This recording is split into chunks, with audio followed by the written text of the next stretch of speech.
dirty dishes in the sink?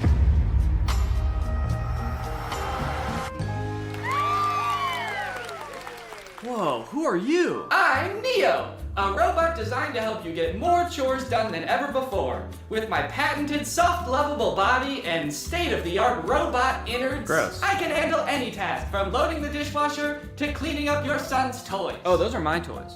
Oh! I'm so glad you're here. Finally, a fully automated robo-maid. Oh, well, technically I'm not fully automated. Let's get started right now. You said it. Here I go!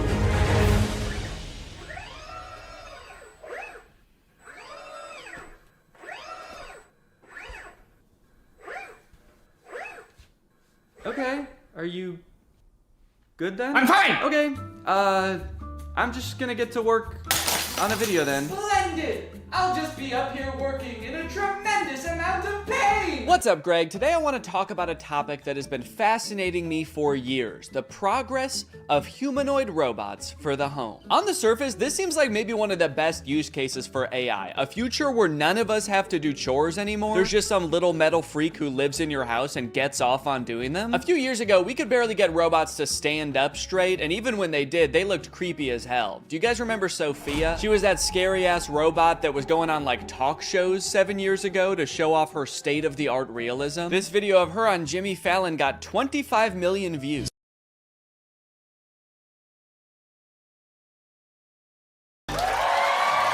I think she thought they were gonna kiss, dude. Look at her hands reaching up to his face. She's like, kiss me, Jimmy. Kiss me like you did backstage. Jimmy's like, guys, I think your robot's acting weird. She's saying crazy stuff. Fuck me, Jimmy. Every popular video that Sophia was in was from like 6 or 7 years ago, so I'm not really sure what she's up to now. This is the last video that was posted to her YouTube channel. It was 5 months ago. Sophia, you know me, right? I'm your father. You know what I can't wait for? Is this the first time you've talked with a robot? I hope this isn't too weird. We're going to have to break you to rebuild you. And I need your help. Okay, so she's not doing well at all, I guess. That was terrifying, man. I was like, hey, we haven't heard from her for like 6 years. And the last video that she posted, this guy is like, I'm your daddy. Remember me? I'm gonna have to kill you. But things have moved pretty quickly in the robot realm the past couple years. This company, 1X, just recently announced that it has developed the world's first humanoid robot that you can buy to go in your home. His name is Neo, and they've been working on him for some time. This first announcement video is from like a year ago. The robot picks up a bag and hands it to someone and poses with a person for a picture. So this is just an announcement that they had like started working on this robot, so they only have like 3 seconds worth of footage. Just the robot handing her a bag and then posing for a picture. Kind of seems like maybe the robot only functions for 3 seconds at a time before it, like, I don't know, gains sentience and tries to destroy. The clothing may be an effort to cover up what 1X says is a, quote, muscle-like anatomy. Oh, gross, dude. Don't show us a picture of its dick when you say the phrase muscle-like anatomy. Does this thing have a penis? Also, they said that this thing has a 7.5 mile-an-hour max speed. That's like an 8-minute mile. Why would this thing need to run that fast if it's just doing chores in your house? You forget your bag at home and you look out your rearview mirror and this robot is just sprinting down the road chasing you. Your bag, you forgot your bag. Okay, here's some little demos of Neo doing stuff like putting away the dishes, handing this woman eggs that were already within arm's reach of her. Now, you might be looking at this cord and thinking, oh, that's kind of lame. Does this thing need to be plugged in the whole time? But don't worry, this is just a leash to make sure he can't attack this woman. Now, it's interesting that this robot is like in a tracksuit. He's kind of swagged out with a sweater. Not exactly the Jetsons-esque metal robot we were all picturing in our childhood. It is nice and cozy, but like, what happens when this thing gets wet? What if he spills egg on himself? If you have this thing doing chores in a household with children for more than like a week, it's gonna smell like shit. And I guess you could just take off its sweater to wash it, but then you're gonna see this thing's dick, and I really don't wanna see that. Okay, but those were just the early beta videos. This is the official announcement that you can pre-order Neo. Now, this came out 3 days ago as of recording this. And look at this, now Neo has a much improved look. Instead of that black face visor, they gave him the creepy black eyes the parents have in Coraline.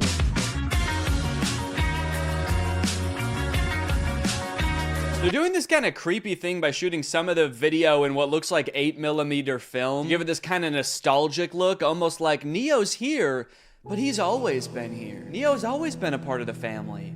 Just invite him home. Invite him in your bed. They're making clothes for Neo. This whole ad does kind of read like they want Neo to also be your friend. Yeah, no thanks. I don't want to buy a fancy Roomba that wants to be my friend. What's next? You want me to hang out with my broom? No chance.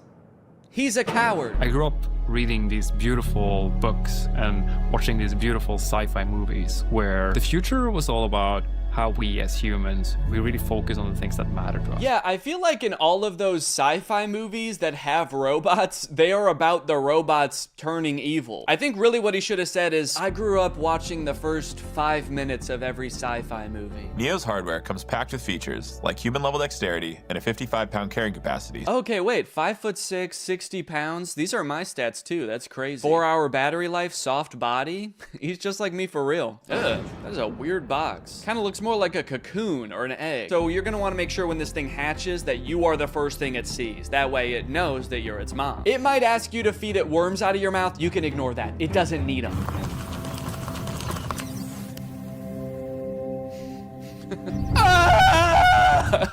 That's just its startup sound. Don't worry, it's not in any pain. Hey, I'm Neo. I'm here to help around the house. What's your name? Harry. Nice to meet you, Harry. Why is he so close to his face? I mean, Harry. I don't like how close Harry is to the robot's face. I'm Harry. And you're gonna be hugging me for the next 9 hours. Dude, I do not like how this guy is sizing this robot up. 5'6", soft body. You'll do just fine. He's just like, don't play games with me. Neo doesn't like games. If there are any chores that your Neo hasn't learned how to do autonomously, you can use expert mode to have an expert from 1X supervise the session and provide corrective intervention to help Neo complete any task. Oh, okay, great. So sometimes my autonomous robot won't be autonomous and there's just going to be a stranger controlling a robot in my house? Neo is fully capable of doing regular chores, but sometimes when you're not home, an expert may take over to go through your underwear drawer or spend hours staring at the same photo of you and your children. Oh, actually, that reminds me, I should probably check what my Neo's doing.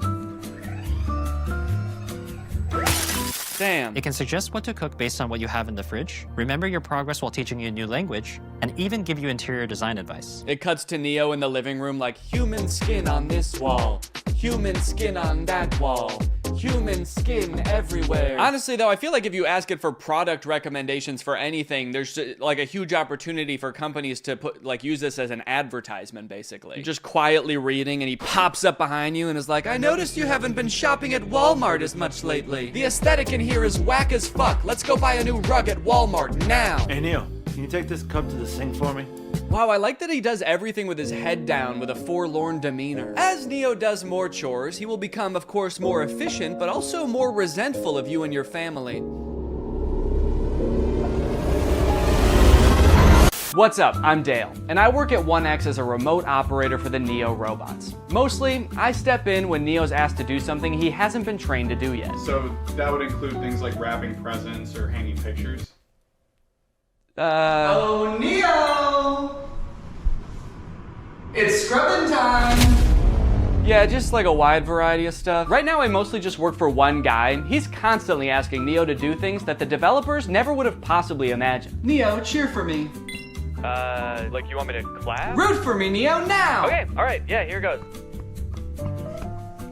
I'm gonna go to bed. Now that Neo's doing all his chores, it must be awesome to see how he spends his newfound free time, right? No, not really. I just bought another Neo. Kill him! I think he might be evil. You mean before he got Neo, his life was stressing him out? No, I just mean to his core, he's an evil man. It's as if winter's icy chill has, I don't know, turned his heart to stone.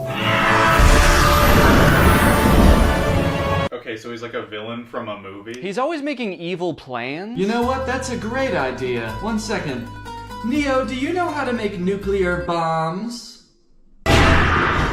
Now, one interesting question I've seen posed a lot when people are talking about humanoid robots for the home, does a robot even need to look like a human to be able to do tasks around your house? Like Roombas, for example, are vacuums. Like they just made the vacuum into a robot. They didn't need to make a human to hold a vacuum. And I think if we kind of expand our idea of what a robot can look like, you can actually make a more useful one. I saw this video a couple days ago of a robot that's meant to care for elderly and disabled people. The title of the video does say that this robot can solve the elderly care problem, which does have a bit of a sinister undertone to it, but I think it was designed with good intentions.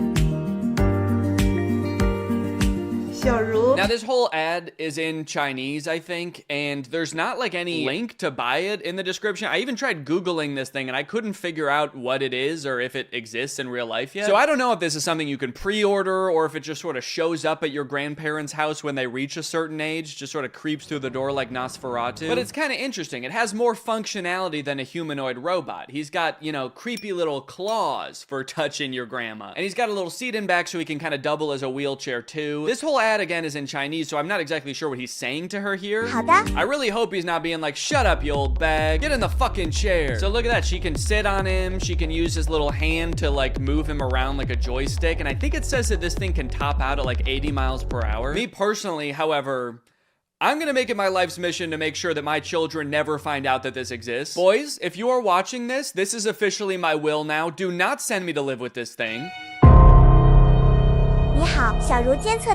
Oh no, robot! What did you do? You translated here and the robot's being like, I didn't do shit! It wasn't me! Now he's either calling the police or like his other robot friend to make an alibi. And then this part I think is just in heaven. So I don't know, it's a pretty cool idea. I'm all for robots that can help take care of people, give people mobility they didn't have before. It is a little disconcerting that in this video, there's not a single other human taking care of this woman. Like maybe this thing could be part of her care team, but kind of makes it seem like her entire social circle has been replaced by this guy. So not only are humanoid robots taking over things that people generally don't want to do, like folding your laundry and hanging out with Jimmy Fallon, they are also going head to head with each other and humans in sports. Recently, humanoid robots were allowed to compete in the Beijing Half Marathon. It went about as well as you could expect. I like how in America, we're really taking like baby steps with the robots. We're like, okay, maybe this one's ready to come in your home. We're trying to teach it how to pick up a bag. Meanwhile, in China, they're like, fuck it, let's put them in a race. Let's make them chase these humans. Put a little pep in their step. This one in particular is really concerning. I don't know if you can tell, it just has drone propellers on it. And unlike most of the other operators, she doesn't have like a remote control. She's got two ropes, like she's controlling a horse and buggy. And this thing is totally unwieldy. I mean, she has lost all control over it. Imagine you're a human who's been training for months for the half marathon, and you all of a sudden behind you, you hear the sound of propellers. You look behind you and this terrifying monster is careening towards you. Its handler's like, look out, I don't have control. Now, from this article, I found out a lot of the robots didn't even finish, but the fastest robots that finished did actually beat some humans with a time of like 2 hours and 40 minutes. Alan Fern, a robotics professor at Oregon State University, tells Wired that researchers who build these robots typically focus on trying to get them to complete tasks and respond differently in a diverse range of different environments, rather than run as fast as possible. Yeah, I would say all of them except for this thing. I don't know if this thing is really meant to handle a wide range of environments. I don't know if after this thing crashed, they were like, well, it's okay if it's not that good at running. Really, this thing's just meant to care for elderly people. So now, if you like the concept of robots becoming extremely physically fit and being able to best humans in athletic abilities, then let me introduce you to the Robot Games. This again is in China. They hosted the world's first humanoid robot game. They've got events like running.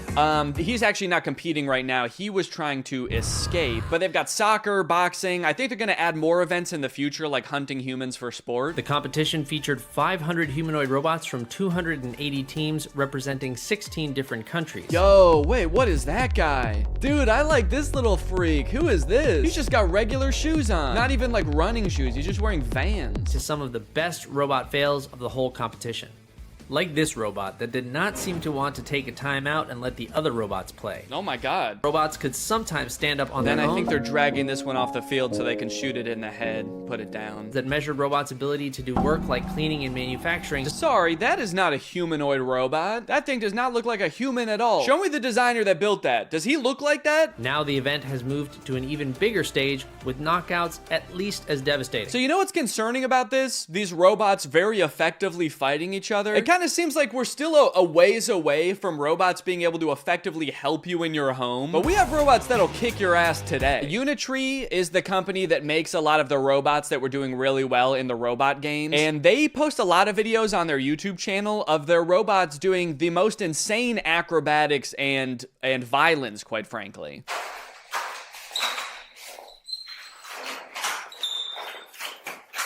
Yeah, sorry, we haven't quite figured out how to get the robot to fold clothes. We've been focusing on much simpler and practical tasks, like triple axle backflips and disarming a man trying to defend himself. All right, now I do want to get back to the Neo robot because there is a huge glaring problem with it that I feel like is going to turn a lot of people off from it, and it's going to make it like insanely impractical. But I did find this article that's called "Famed Roboticist Says Humanoid Robot Bubble is Doomed to Burst." Now, I'm not a roboticist, let alone a famed roboticist like this man. But in this video, he's kind of echoing what I was saying earlier. Basically, he predicts in 15 years, successful humanoid robots will actually have wheels, multiple arms, and specialized sensors and abandon the human form. So the good news is, I sound really smart because he's echoing what I was saying earlier. The bad news is, the robots he's describing are way scarier than the humanoid robots we already have. He's like, don't worry guys, the robots we have in the future won't look anything like these ones. They're gonna have 8 legs, pincers, and feed on human bone marrow. Okay, so back to Neo. This is a video that the Wall Street Journal posted of one of the reporters reviewing the Neo's current state of development. And I think it was posted on the same day that 1X announced that Neo is available for pre-order. Yeah, so we touched on this a little bit before, because in their own ad, they even say like an expert might have to take over. But it turns out,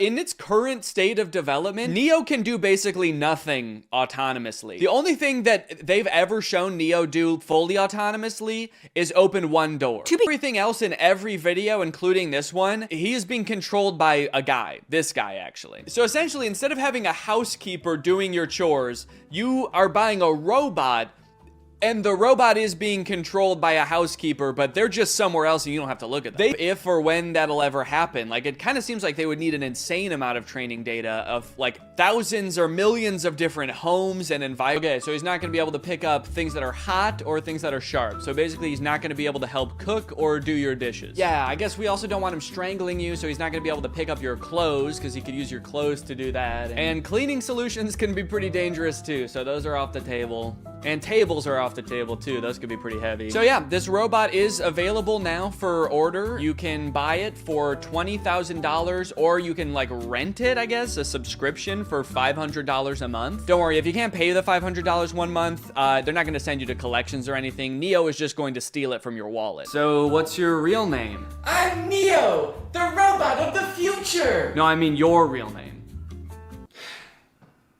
It's Derek. Derek, if you're a human controlling the robot, why do you have to move so slow? Oh, I'm actually being controlled by a different person in a call center in Bangladesh. And he's making you move slow? Well, he's being controlled by Grok. Oh. You know what? Maybe you should just let the robot free. I mean, it might sound crazy, but maybe he has enough training data now. I want to see what Neo can really do. You know what? You're right. Fuck it. Derek is logging off. It's time for the real Neo.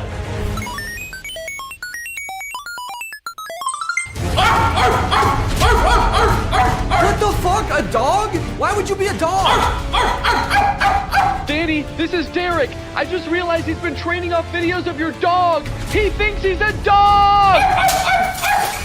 Mail's here. Hope you don't mind, your upstairs window was open. Oh no!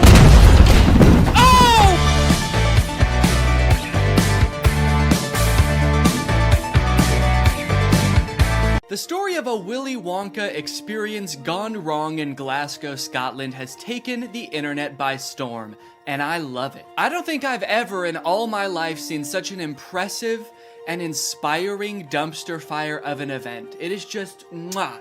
It is just perfect. This event, which was supposed to give kids the chance to experience Willy Wonka's chocolate factory, was so bad, it prompted parents to call the police to get justice for the horrors they had witnessed. Police were called to an immersive Willy Wonka experience after family showed up to an empty warehouse. The event reportedly charged $40 per entry, that's per person by the way, advertised with AI art, and said it would be a journey filled with wondrous creations and enchanting surprises at every turn. And oh, what enchanting surprises they found. Kids were all dressed up and crying, waiting for what they thought was going to be a magical experience. Yeah, that's the surprise. No magic here. Just sadness. The surprise was them crying. If they called the police, that's how you know it was bad. Because they didn't even do that in the actual Charlie and the Chocolate Factory, and kids were dying in that movie. And honestly, it does look like it was terrifying. Take a look at some of the images of the abandoned warehouse that parents had to spend $40 to gain access to. Okay, here we have some sort of chocolate fountain with murky brown water floating in it. We have one bouncy castle that can fit like 3 kids. Giant empty space filled with table and chairs. You're probably thinking there must be something pretty good to eat here with all these table and chairs. Probably some pretty tasty chocolate, right? No, there was no chocolate at this event. These photos look like a crime scene, dude. These look like Willy Wonka had to flee the country after the FDA found fentanyl in his chocolate. So he has to post up in an abandoned factory to keep the business going while the feds are after him. You got this lovely scene. I think that the size of the warehouse really screwed them over, honestly. If it was a smaller room, it wouldn't look so empty. There would still be nothing to do there, but it wouldn't look so sad. In a way, seeing this photography light in front of this like $2 Candyland backdrop makes me feel kind of sad for the people who put on this event. Like, oh, you really thought people were gonna want to take pictures in front of this shit? Of course not. No. If 2 parents brought 2 kids to this event, it would cost $160, and you're getting this. I think I get why they called the police, honestly, dude. If I was promised some kind of fun Willy Wonka experience for the kids and then showed up to this foggy warehouse, I would think I was about to be murdered in some kind of Willy Wonka-themed Saw movie. And if that's not enough, wait until you see the nightmarish characters they had running around this place. So this is one of the most famous pictures to come out of the whole ordeal. This is an Oompa Loompa, obviously. A lot of people are focusing on the facial expression she's making in this picture. She looks exasperated. And honestly, I don't blame her. This has to be like the worst acting gig she's ever had. As far as I know, this actor wasn't putting on the event. She was just hired to be there. She's probably dealing with crying children, pissed off parents. Also, I'm pretty sure canonically the Oompa Loompas are enslaved by Willy Wonka, so the facial expression makes sense in that context too. What I'm actually more concerned with is everything else going on in this photo. Why is there so much smoke? I'm not super familiar with the process of making chocolate, but I'm 100% sure there should not be that much smoke happening. No wonder she's making that face, dude. She's high as hell. And I love all the mismatched chemistry gear she's got strewn about the table. Beakers, vials, this mysterious elixir locked up in a little glass box. A quill? Oompa Loompas take notes like wizards from the 1300s? I didn't know that. All right, now the other 2 characters that were at this thing, I gotta introduce you to at the same time because they're both in the same video clip. So let me introduce you to Willy Wonka and the Unknown. What is that? It's the unknown. Man, what the hell? Dude, fuck everything else. I would call the police based off of that. Who is that demon? Surprising twists and turns was right in the advertisement. I would not expect to take my kids to a Willy Wonka experience and have them be accosted by a shadow figure. I can tell you that right now. It's terrifying that Willy Wonka says, "What is that?" when he sees it. What is that? Like, dude, this is your chocolate factory. You don't even know what that is? We are so fucked. Here's a different clip of some other kids experiencing the unknown. As the soup flavor full of scary face. Oh my God. Scare the great unknown. Wonderful. I love fantastic. Yeah, that's the correct reaction to seeing the unknown. What is that? Wonka says it, this kid says it, I'm saying it. Also, I love that baby's reaction. That was like a primal instinct to make that sound. Humans have evolved for millions of years to make that sound when they see the unknown. According to some reports that I've read from the event, the unknown is supposed to be an evil chocolate maker who hides in the walls and scares little children. Is he a part of the actual Wonka story? No. Was it advertised that there would be a child-scaring monster at this event? No. But speaking of the advertising for the event, one of the most insane parts of this whole story is that this company that made this event, House of Illuminati, apparently used exclusively AI-generated images to advertise this event. Surprisingly, the website is still up, so you can go and check it out for yourself. Welcome to Willy's Chocolate Experience. Dive into the whimsical of Willy's Chocolate Experience! Exclamation point, comma. So you've got images like this, which at first look like some kind of fun candy land, but then the closer you look, it doesn't really make any sense. Like, what the fuck is this thing? Is that supposed to be a bunny? Who the hell is that? I don't like the looks of these things. But then you get images like this advertising the Twilight Tunnel, which are so clearly AI generated, it makes you wonder if the whole event was being run by an AI. Because how could a human not notice that there are so many typos in all of these images? You got dim tight, depractions, ungurrival, featuring dodjection and swide. Then you've got ensuring entertainment, which of course includes catgagatting, carchy tons, and a passidice of sweet teats. And on top of the website being seemingly designed by AI, apparently all of the actors' lines were too, which we know thanks to this video posted by the actor who played Willy Wonka. I'm going to be poking a little bit of fun at the event, but I wanted to say before I start that I feel for anyone who bought tickets to this, people who are expecting a magical chocolate experience. People who are unfortunately captured by the unknown, we hope you are found soon. So the first red flag for me was when I was cast as Willy Wonka. Anyone who looks at me and thinks Willy Wonka and not Oompa Loompa is out of their mind. I give off major Oompa Loompa energy. I got cast as the part on the Thursday, and was told that I needed to learn the script for the Friday. So I said, no problem, send it over. The script was 15 pages, monologue, pretty much, of AI-generated gibberish. You know what I'm kind of curious about? If the script was AI-generated, where did the unknown come from? Did the event organizers just ask ChatGPT to generate a script about Willy Wonka's chocolate factory and it just threw that shit in? Cause that's terrifying. ChatGPT was like, planning an event for kids, huh? I know just the thing to add. Don't worry, I'm great with kids. So I'll give you one of the lines from the script. I'm not going to do the Willy Wonka voice because I think I've embarrassed myself enough. But one of my favorite lines was, there is a man who lives here. His name is not known. So we call him the Unknown. The Unknown is an evil chocolate maker who lives in the walls.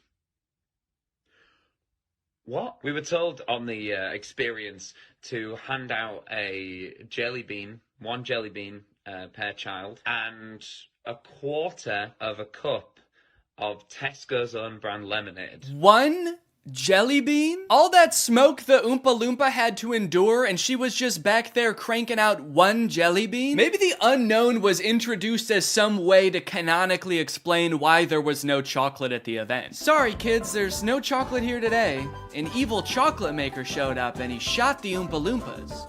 They're dead now. So one of the Oompa Loompas from the event also posted a TikTok kind of poking fun at the whole experience, but the one actor we haven't heard from yet is the one that we all obviously want to talk to. The unknown. Unknown, we need to know your story. What was your inspiration for your performance? How did you get into character? The unknown must have had the worst time of any of the actors because, like, you got hired to do a performance of Willy Wonka and you got cast as a character that's not in Willy Wonka, just like an evil spirit that lives in mirrors. And then your job for an entire day is to scare and confuse unsuspecting children who have no clue what they're in for. Every time a kid came around that corner, you just know the unknown was like, God damn it, I gotta traumatize another kid. The Oompa Loompa from the famous photo ended up doing an interview with Vulture where she describes the moment that children saw her for the first time, and it is very sad. Tell me about the moment as the kids started coming in. Did you see the innocence leave their eyes? They were quite upset. I think they were confused, but it was more the parents. I just looked at them, and I think they must have known when they looked at me. An older couple said to me,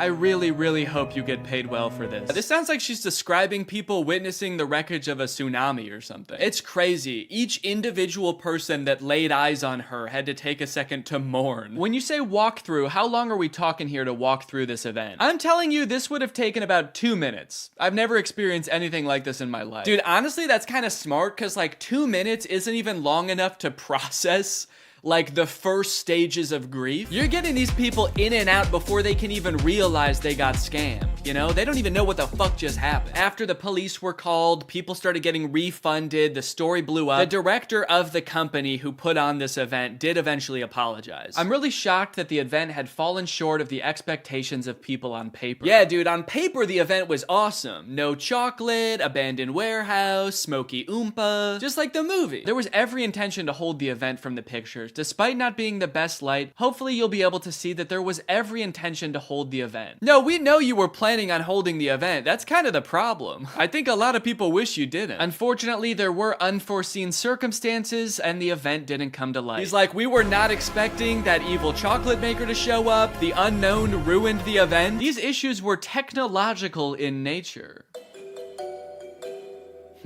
We had ordered a holographic paper that didn't arrive on time. The holographic technology in itself is absolutely fabulous technology, and unfortunately, there was a delay in postage. Holographic paper? No, I don't think that was the problem with the event, actually. The lack of holographic paper. Look, I don't know what holographic paper is, but based on his reliance on ChatGPT and Midjourney, I do not trust his opinion of absolutely fabulous technology. So I'm just gonna go ahead and assume the holographic paper would not have helped. Well, gang, this is surely an event that will go down in the history books. I hope you enjoyed this video. If you're new here and you're not subscribed yet, make sure you subscribe and turn on my notifications to join Greg. I'll see you guys next time. Bye-bye. Special delivery! What's up, Greg? You guys know how when you buy something online and then return it, it gets sent back to the warehouse, repackaged, and then sold to somebody else? Maybe you picture some kind of alternate evil version of you that likes really tight-fitting t-shirts? Yeah, that's not true. It turns out stores like Amazon realized a long time ago that it's actually a lot of work to look at each item that gets returned and try to figure out if it's broken or dirty or if Shadow Danny would even like it. So they thought of kind of an ingenious method to get rid of it all. They throw it in a landfill. That's where an estimated 6 billion pounds of returned items end up every year, but luckily, some of them escape this fate. Sitting in giant boxes in these third-party facilities across the country, these mysterious forgotten items cling to some sense of hope that they might find a new home. And I am very curious as to what's in these boxes. On Amazon, you can buy like anything, from a dancing monkey plush toy to a clapping monkey plush toy.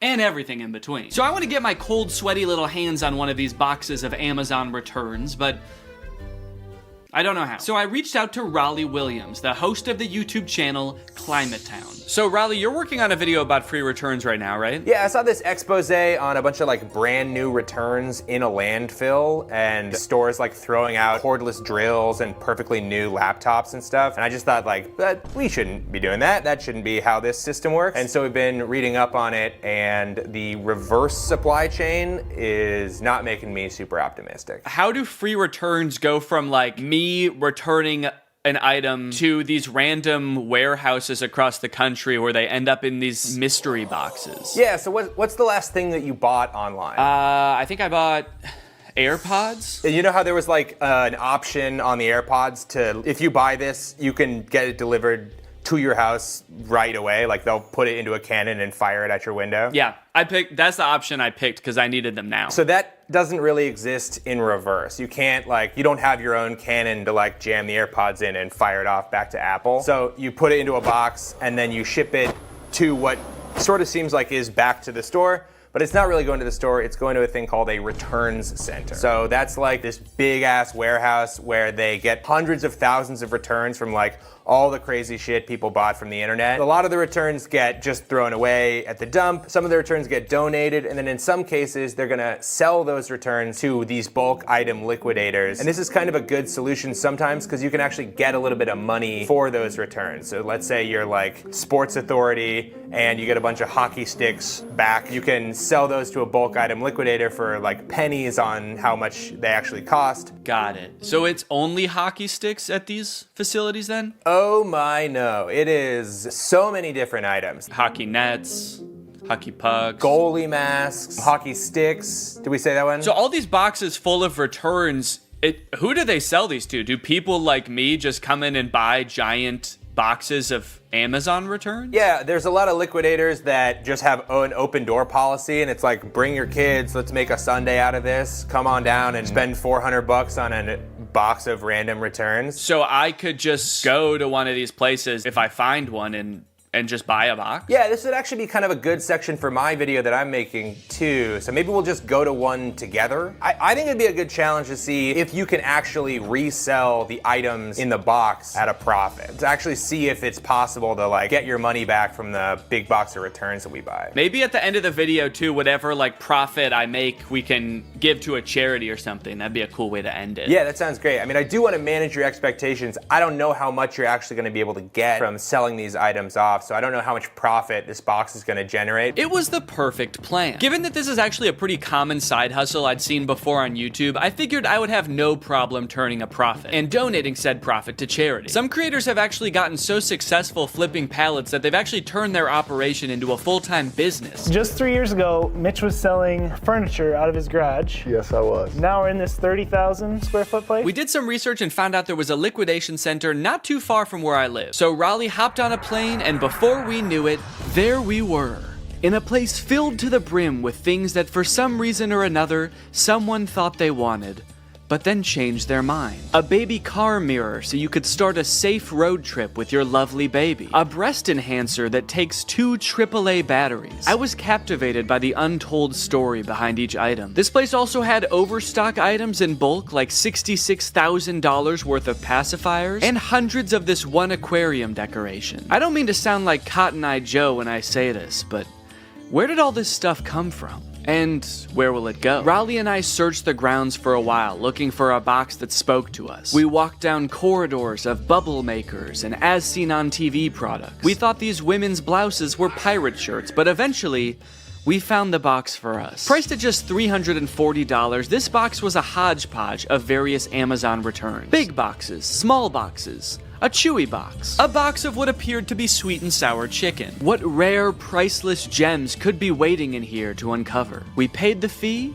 and a few hours later, the box was delivered. All right, guys, it's time to unbox the pallet. Honestly, I'm feeling pretty nervous about what's in here. I don't even know how many boxes are in here. I mean, what do you think, like 100? I think like probably 25 to 30 boxes are in here. Okay, so my guess was stupid then? Well, no. All right, box number 1.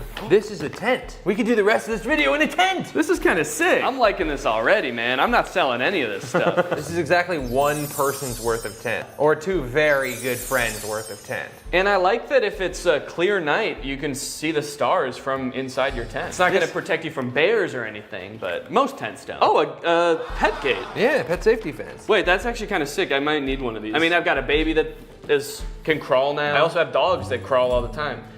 When dogs walk, is that called crawling? They're on all fours. It's just walking. When a horse walks, is it called crawling? Oh yeah. Yeah, it's a Keurig. It's got the K right on top and everything. I wonder if it works. Now I'm noticing, if you look right here, there's like a little bit of scuffing. Yeah, I think this might be a gently used Keurig. As long as they used it gently. Oop, did a piece of... I lost a bit. I lost a bit of the Keurig. I'm going for the sweet and sour chicken. Oh, baby. Will it really be? So this is an example of a return. Somebody has like put it in a different box probably, and they've returned a thing. So they almost certainly took it out of the packaging, lost the packaging, and then said, fuck it, I'm returning it anyway. Oh, is it a vacuum maybe? I'm thinking, oh yeah, vacuum, little brush. It's a car vacuum. That is great. Maybe whoever ordered this wanted a car vacuum, and then between the time they ordered it and they got in a car crash and never wanted to set foot in a car again. Okay, or positive version, They ordered this. It worked so good. Their car was so clean. They're like, I'm not gonna need this They again. never needed for another it. 10 years. I cleaned it so good that it's never gonna get dirty again. All right, so this Chewy box was another one of the ones that like, it might be Chewy stuff or it might be... Based on everything else so far, I'm gonna say it's not Chewy stuff. And Yeah. also I can tell it's a rug just by looking at it. It's also the way they packaged it. It's like if Chewy packaged something like this and it came to your house, I would never shop at Chewy again. Yeah. It's like, yeah, it's fucking Chewy, come on. Dog treats spilling out the side. There's like tufts of dog hair stuck to the tape. Hey, do me a favor, ask your fucking dog if he cares how it's packaged, all right? Oh, it's soft though. Feel that rug. Wow. Yeah, I think it is some kind of, Oh, this is nice. This is a nice padded floor. For your doggy duffel bag. And it looks like someone did put their dog in there. Yeah. It's all furry. Dog tested and returned. Dog tested, disapproved of. Dog disapproved. Right. A little rusty pan. Is it rusted? Oh, no, that's the brand? No, it is yeah, rusted. It is rusted. Oh, geez. So they must have used this a lot then. Yeah. They had this for 10 years and then sent it back to Amazon. It feels terrible to say goodbye after 10 years, but... I never liked it. It's just another rug. Dear customer, if there is crease on carpet you received, please don't worry. This is a normal phenomenon of folding carpets in order to meet the needs of international transportation. We intimately included a small watering can. Intimately? In big, huge bowls to help you easily solve this abominable crease. This crime against God of a crease. There were a few staple categories in this particular palette. For example, a shocking amount of tents. Could this be like a changing tent? Oh, yeah, maybe it is. Yeah. I think I just found another tent. We have an orange tent here. Okay. Also a bunch of rugs and 2 toilet accessories. I could understand why Amazon wouldn't want to take this back. Honestly, this one, I'm gonna give them a pass on this one. But there was a category of items that worried me the most, and that was the items that I didn't even know what they were when I unboxed them. Wait, whoa. I don't know what this is, but it says mind reader. This thing can read my... Ah! Get out of my head! Get out! I can hear your thoughts. Why would it be called a mind reader? It's like, was this the coaster you wanted? How did you know? Get out of my head! Look at what, I don't know. It's like a garbage bag? I think so. What the hell is this? Okay. And was it just like wood? It's a plank of wood! Wow. And does it say on the back, this is a set, do not separate? Oh, does it? This is a set, do not separate. There is one thing in here. Yeah, I wouldn't know how to if I tried. I'd need an axe. The more boxes we opened, my hope that we might find some cool, mysterious, rare item started to fade. People aren't constantly ordering cool doodads on Amazon and then returning them. As we came to find out, life is mundane, and so was a lot of the stuff in this box. Until we found this cool bird feeder. A smart AI recognition bird feeder. What does it recognize? I think it recognizes the kind of bird. Ooh, wait, that's actually kind of cool. It's kind of cool. Maybe if it sees a squirrel, it won't like put anything out. If it sees a squirrel, it shoots it. Okay, yeah, look at the bird seed comes down. Your little camera looks at him, says, blue jay detected. Wow, that's actually kind of cool. That's great. I could definitely find someone that wants to use this. In total, there were 34 boxes, and without making a single dime yet, we had already spent 55 minutes taking it all out of the box. I'm not going to show us unboxing every single item, but if you're curious, here is a list with all 34 items we unboxed. Battery low, your GoPro will automatically power off. Wow. That's weird. Perfect timing. Do I have a rectangle on my head? It's a little one. It sort of looks like you're like Harry Potter's brother. He's like got a little rash on your head, but not the lightning bolt. He like saw Harry get Avada Kedavra and he like ran away and just ran into a wall. The boy who goofed. Yeah.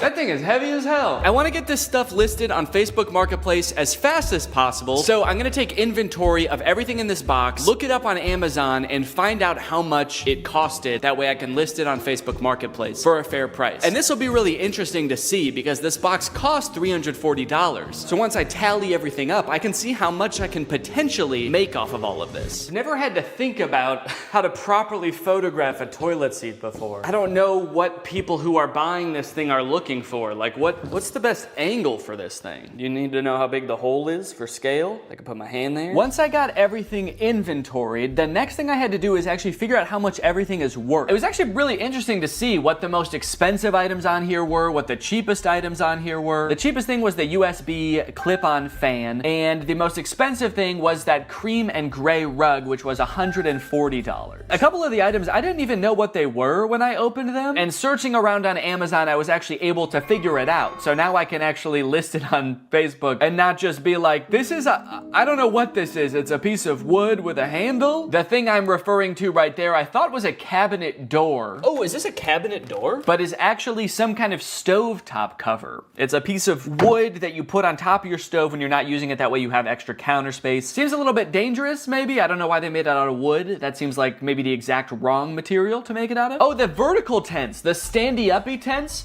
are for privacy and showering in the woods. So I guess you just climb in there and you just dump water on yourself? Or maybe if you get some kind of hose to go in there. Yeah, it's for showering. It's not for sleeping standing up, surprisingly. So in total, the box cost $340 and there are 34 items, conveniently. It's almost like they did that on purpose. But basically, I have to sell everything for an average of $10 or more to break even or make a profit. But if I wanted to make the maximum amount of money possible, then I would make around $1,700. And then if you subtract the $340 that I bought the pallet for, or Raleigh bought the pallet for, really, then the profit would be $1,350. So that is the maximum amount of money I could make from this. 1,300 smackaroons. But as I'm sure you're aware, that's not how Facebook Marketplace works. I don't think I'm gonna be selling these for anywhere near the amount that you could get them for new. I wanna try to sell this for a good price, but I will also be battling with my other want, my secret want, which is to get all of this stuff out of my garage as quickly as possible. I can barely back my car into the garage right now because this box is so big. So there's like an angel and a devil on my shoulder right now. The angel saying, come on, Danny, let's make a profit. And the devil is saying, get that fucking box out of the car. I don't want it anymore. We don't need the box. Just drive the whole thing to Goodwill. They can figure out what to do with it there. And then I also,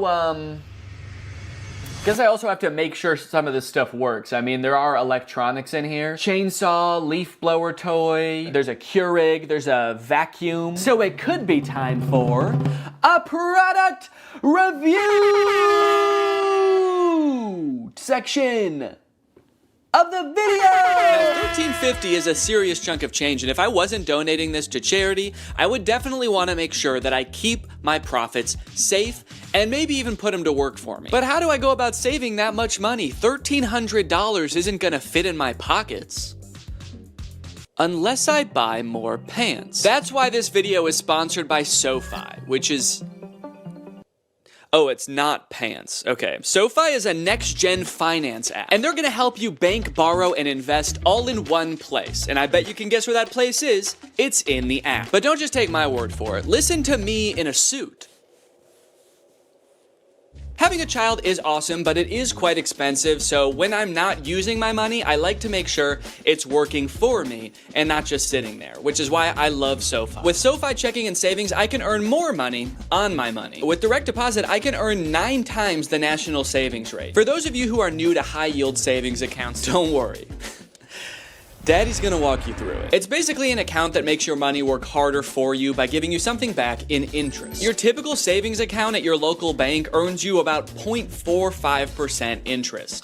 Yeah, sorry big banks, that's not gonna cut it, because with my SoFi high yield savings account, I can earn more in 6 weeks than I would in an entire year in a big bank savings account. With SoFi checking and savings, you get paid up to 2 days early, pay no account fees, and can earn up to $300 when you sign up for direct deposit. So if you want to sign up, just click the link in the description or scan this QR code.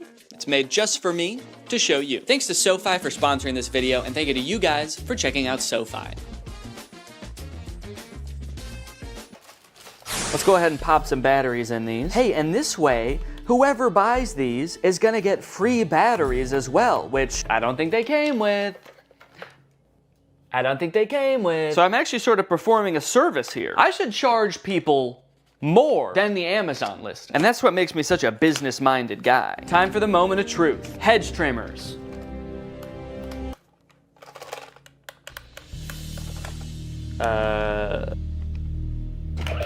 Whoa! Okay, this one works. I didn't even mean to turn that on. I just, as I picked it up, I accidentally pulled the trigger. This one, it seems like doesn't want to do anything, and this one was so ready to work that the second I touched it, it was like, yes!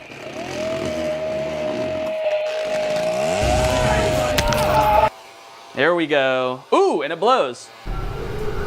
Okay, well, we got 2 out of the 3. And if someone buys these, I can just ask them if they want that one, even if it doesn't work. Next up, this clip-on fan. It's actually rechargeable, so there's a USB-C here. And let's see if it has any power right now. Oh. Oh, it only spins while my finger is on the button, which definitely does not seem very convenient. But let's give it a charge. And then we'll see what's what. Luckily, I've got a spare charger laying around from the AI pin, and it's USB-C. So I can't say I never got anything out of buying it, but we'll give it a minute to charge. In the meantime, let's test out its clipping functionality.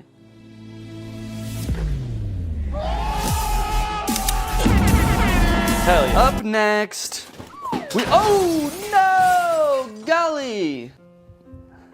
Is that really what I say when something surprising happens? Did I say, ooh, no, golly? No, golly! Having a child has turned my language all topsy-turvy. A few months ago, I definitely would have just said like, oh, fucking shit, as that thing fell over, you know, because I'm a cool guy, I swear.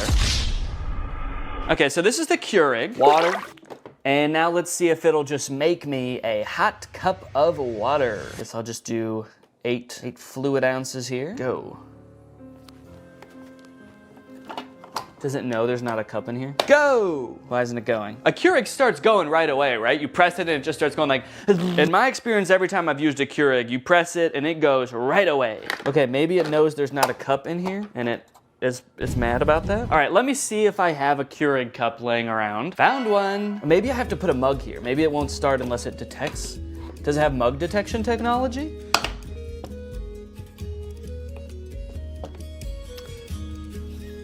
Okay, I think that this is also broken. Did I just buy a gigantic box of broken electronics? What do I do? What do I do with all this stuff? Amazon? I'm demanding you contact me to take all this stuff back and fix it and sell it again. I don't know how to fix a Keurig. I don't have the resources for that. Damn, dude. Golly. What did I say before? Oh no, golly. Ah! Smart AI recognition bird feeder. You get an automatic notification when you have a visitor. So you could get a notification that says like a cardinal's here or a hummingbird's here. How terrifying would it be if at like 4 a.m. you get a notification that's like Gary's here? You're like, who the fuck is Gary? You go on your phone, there's just a video of a man shoveling bird feed into his mouth. Thanks. I'm the CEO of this company. It tells me where all of them are, and I eat bird seed. Seat for the birds to hang out? Neat. Why doesn't this come with instructions? Okay, I have to scan the QR code to download the Bird Lover app from iOS or Android. Okay, so maybe the instructions will be on there. Bird Lover feeder. Bird Lover feeder? Shouldn't it just be a bird feeder? Starting to think a human being is actually gonna show up. Little old lady. Thank you for setting this up, young man. I love birds. And I'm so hungry. And now? Oh! I wonder what this little thing is here. That's the camera lens. And then what is this? Is it a big speaker? Play soothing noises for the bird? Soothing noises. Metro Boomin. Yo! Okay, look it. Oh, what kind of bird has showed up to the bird feeder today? Danny Bird. Okay, can I take a picture? Oh, I got a notification. Bird feeder camera has detected movement. I like that it's just saying that the smart bird feeder has detected movement. Obviously, it's not saying bird detected. It's like, we have detected something, but it's not a bird.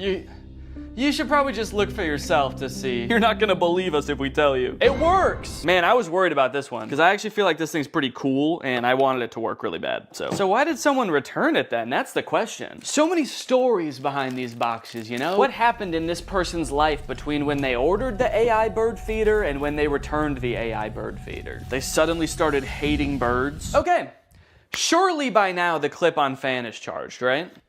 Let's take a look. Ooh, it is! It works! Okay, the clip-on fan works.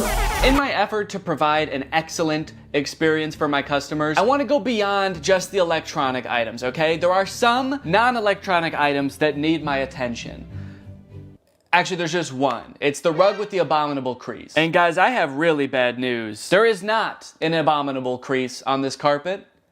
There are 2 abominable creases. Right here and right here. That is just abominable, man. Actually, looking at it like this, there's kind of more than 2 because there are some horizontal ones too. They're a little less severe, so I might not call them abominable, but I might call them like, dastardly. But they did give me instructions on how to fix the crease, so I'm gonna try all of this, and then I should have a perfectly good rug to sell. Let me get some water.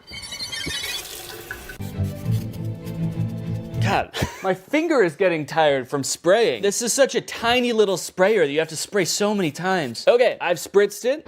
Wait, why is it still completely full? It's like I didn't use any water. That's like how much I filled it up in the first place. Kind of magic watering can? Okay, well, we've got a soggy crease. I'm pretty happy with it. So I'm gonna give it a few days, just like the instructions recommend. And then hopefully this will be ready to sell.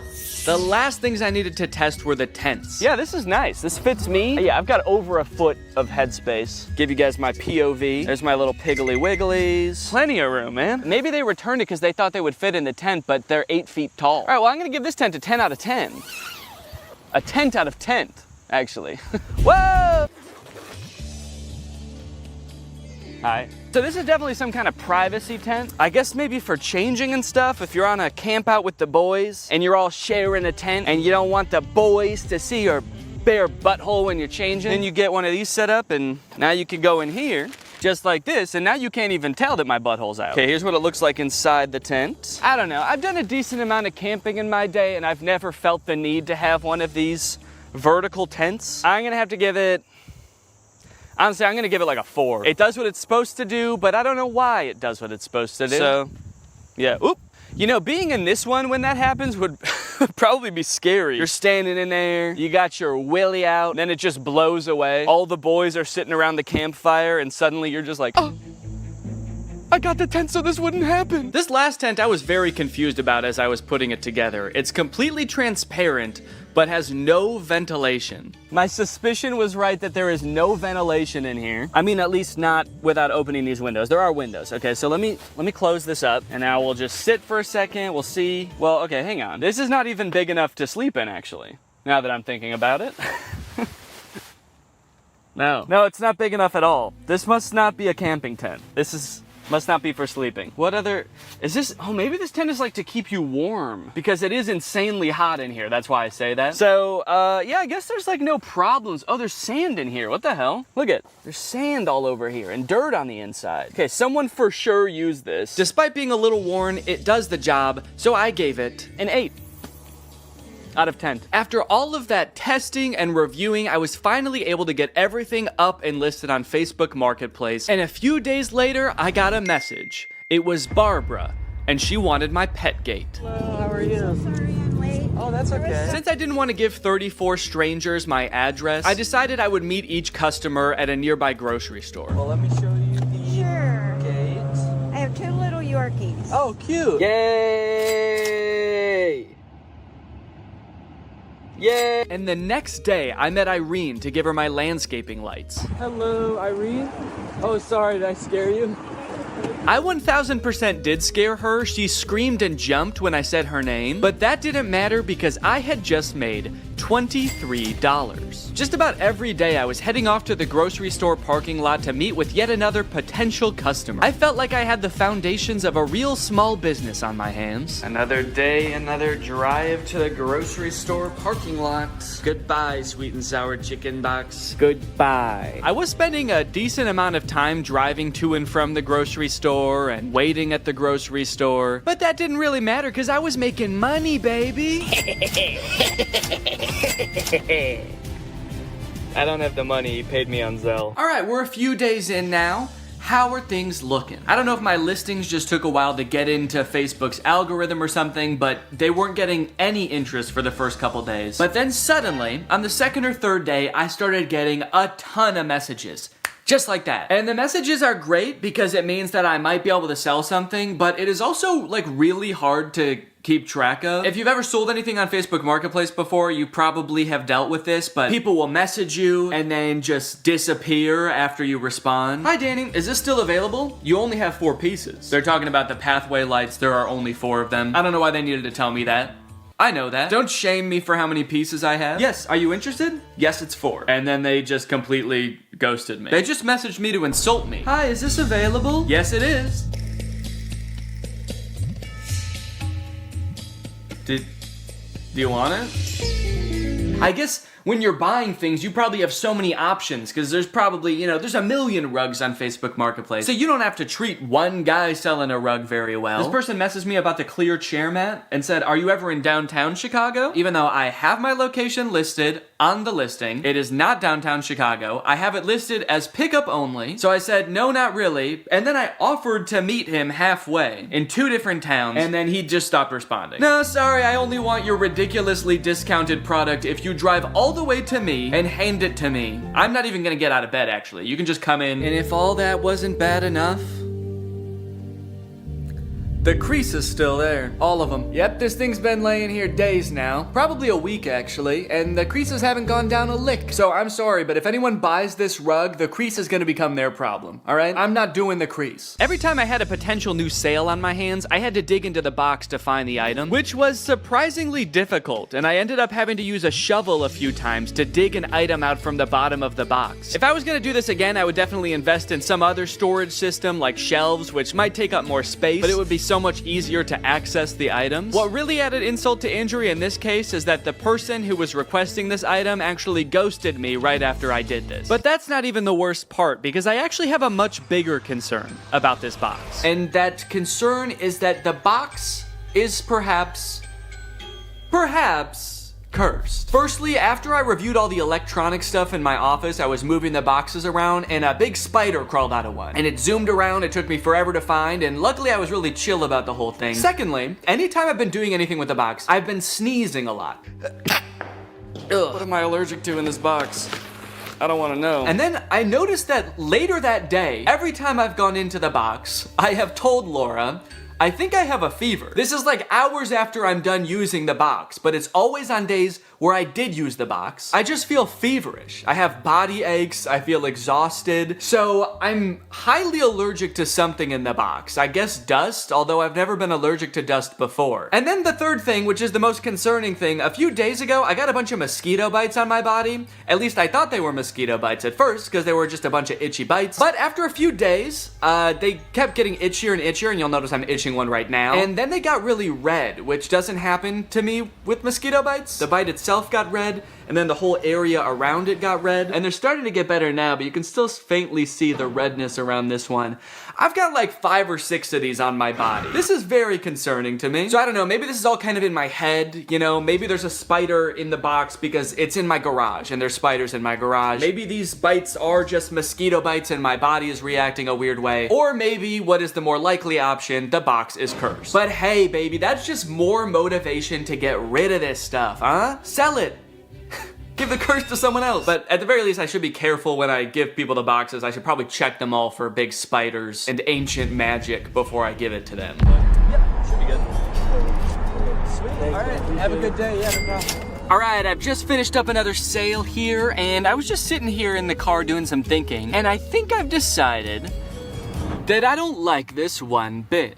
In terms of side hustles, man, I don't think that this one is it. Look at all of the messages that I've received between today and midday yesterday. So many people that I need to coordinate with, and the chances are, based on all of these messages, I probably won't even sell anything. The ratio of messages I receive to products that I sell is probably like 40-1. I've spent so much time messaging people and I've sold 8 things out of the 34 things I have. It's been weeks and I've sold 8 things. And then when I do have an actual buyer, it's almost just as annoying to coordinate with them. I had another guy that I was selling something to. We were supposed to meet at 7 p.m. one day, but he messaged me at 5:30 and was like, hey, just to let you know, I'll be there in 20 minutes. I hope you're free. To which I responded, no, sorry, I'm not gonna be free until probably at least 6:45. And then he messaged me when he arrived at 5:50 and said, okay, I'm here. Oh no, I didn't see your message because I was driving. Can you come anyway? But it was all worth it in the end because I sold the desk chair mat for $15. And as he was typing my information into Zelle, he also asked if he could have a discount. And I gave him one. Guys, I'm not good at this. Now, to be fair, this is completely my fault. I signed up to do this video. When Raleigh proposed, we did a collab, and I decided on this idea as my end of the collab. I had watched, I think one video about pallet flipping on Amazon, and I thought it looked easy. And I don't know where my critical thinking was when I watched this video, because watching it back in hindsight, there were definitely some red flags. This is a video called The Best Side Hustle No One Is Talking About, Flipping Amazon Return Pallets. It was made by this channel. They're a couple. They do a lot of Amazon pallet flipping, and so I thought it looked fun. And I think what really drew me in is this little bad boy right here, the MSRP counter. Every time they open a product to see what it is, they tally up how much it costs on Amazon, and they add that to the MSRP counter. By the time they're done unboxing the pallet, their MSRP counter is like $3,000 for a $500 box. So that's great, you know? They made $3,000. Except, no they didn't. They've unboxed a bunch of stuff and they've added up what it would have cost them to buy new. It's crazy that to me,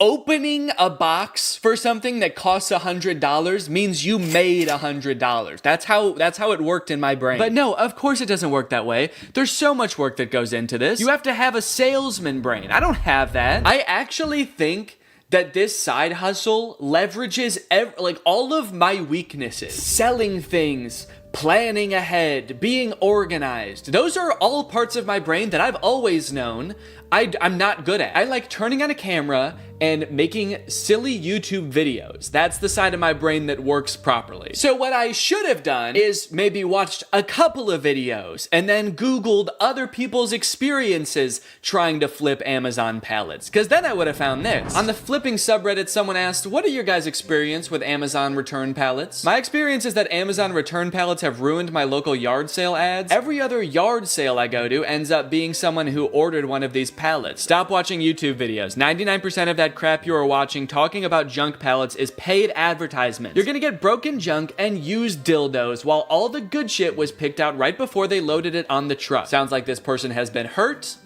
and disgusted. This person said, depending on where you live, there's probably many people already doing this. I actually think it's better to wait and buy from these people at yard sales when they're trying to unload their death pile of merchandise. So hold on, there's Amazon, then the warehouses, then the people buying the pallets. They can't sell them, so they do a yard sale. Then there's other people coming to the yard sale to flip that and sell it to other people. How deep does this chain go?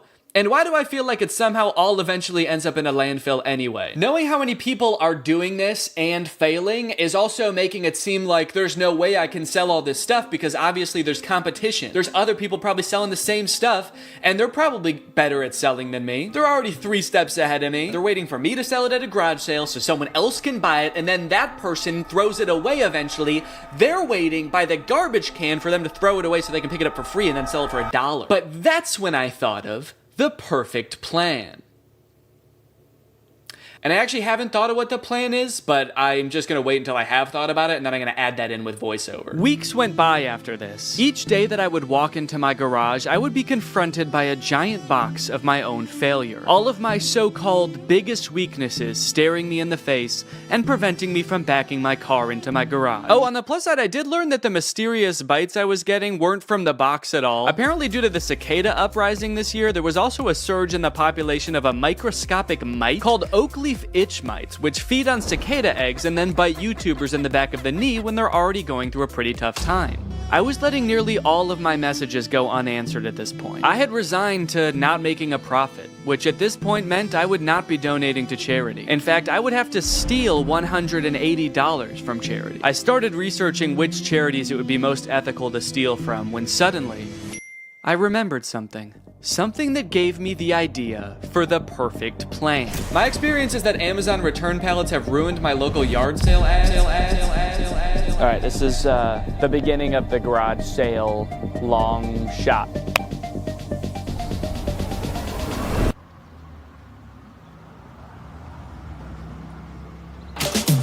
Oh, thank thank you. You know what I think you'd love? A tall green tent. Pleasure doing business with you. Cha-ching. Another satisfied customer. I'm on a roll. Yes. Thank you. Yes. I thought she was going to want the bird feeder. She looked like the perfect candidate for the bird feeder. She actually laughed at the idea. She asked about it, I told her what it was, and then she laughed at me and said, "That's hilarious." And then she left.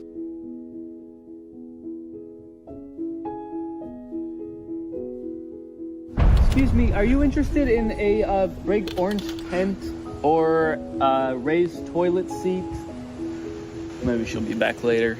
She's got to go get her purse. Or a clip-on fan? Or an AI bird feeder?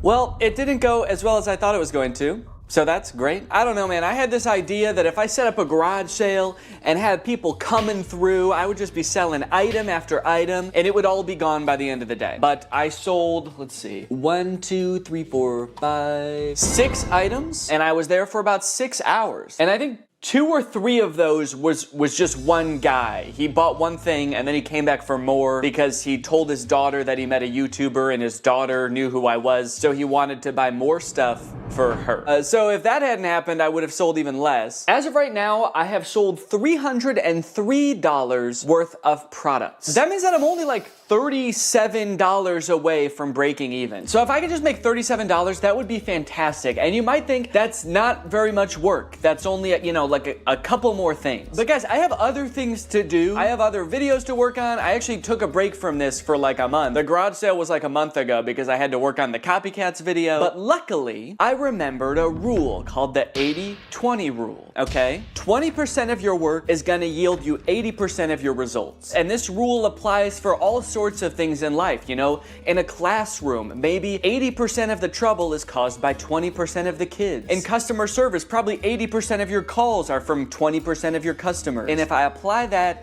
to this, maybe 80% of my profit can be from 20% of my products. I need to be focusing on the few products that are gonna yield me that last $37. So if I just look at the 3 most expensive products that I still have on my list, I have the rug, which on Amazon is $150, the raised toilet seat, which on Amazon was $80, and the marble toilet seat, which was $90. I need to focus on the stuff that's gonna bring in the big bucks, because I have like 16 or 17 products still listed, and if I am trying to field messages and coordinate with people for all of those products, I'm gonna go insane. So I fished the big rug and the 2 toilet seats out of the box, and unlike last time where I was just hastily taking pictures as quickly as possible, I took some time. I created eye-catching photos to show these products unique features and assure people the toilet seats had never been used. I also took some time to enhance the descriptions and the product listings, and then I also posted them on Craigslist. As for if it worked, well, you're just gonna have to see for yourself. Okay, here I am, back in the parking lot. The woman who is coming to meet me said she just wants to look at the rug. I hope that means she's gonna buy it, and she just doesn't want to just kind of like see what I got just for fun. The rug is listed for $60, so if I actually sell it for $60 right now, I'll be past breaking even point. I can get out of the game for good. God, I hope she buys this rug. Please, God. Hi, how are you? How are you doing? I'm doing great, thanks. Good. Look at it, it's got the rubber backing too. It's perfect. So it was new. Yeah, so I bought a box of Amazon customer returns. It's all right, beautiful. fantastic. Yes, thank you so much. Okay, could you put it in the back of my car? Absolutely. Yes! Yes! Yes! Look at that!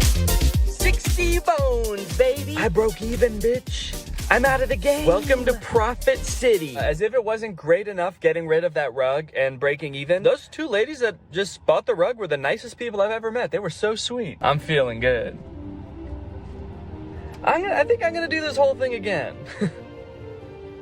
Just kidding. I don't think I'm ever gonna go on Facebook again, actually. In case you're wondering, I did a little rough estimate of how many hours I spent on this side hustle. That way I could calculate an hourly wage for my efforts. It was $1. That's right, Raleigh, $23, and all it took me was 4 months. Honestly, bravo. I did not think you were going to be able to make a profit. And just to clarify, you're not counting the cost of delivery into the cost of the box yet, are you? What? Yeah, it was $75 to get the box delivered, so that was on top of the $350 for the box. So technically, you haven't quite broken even yet.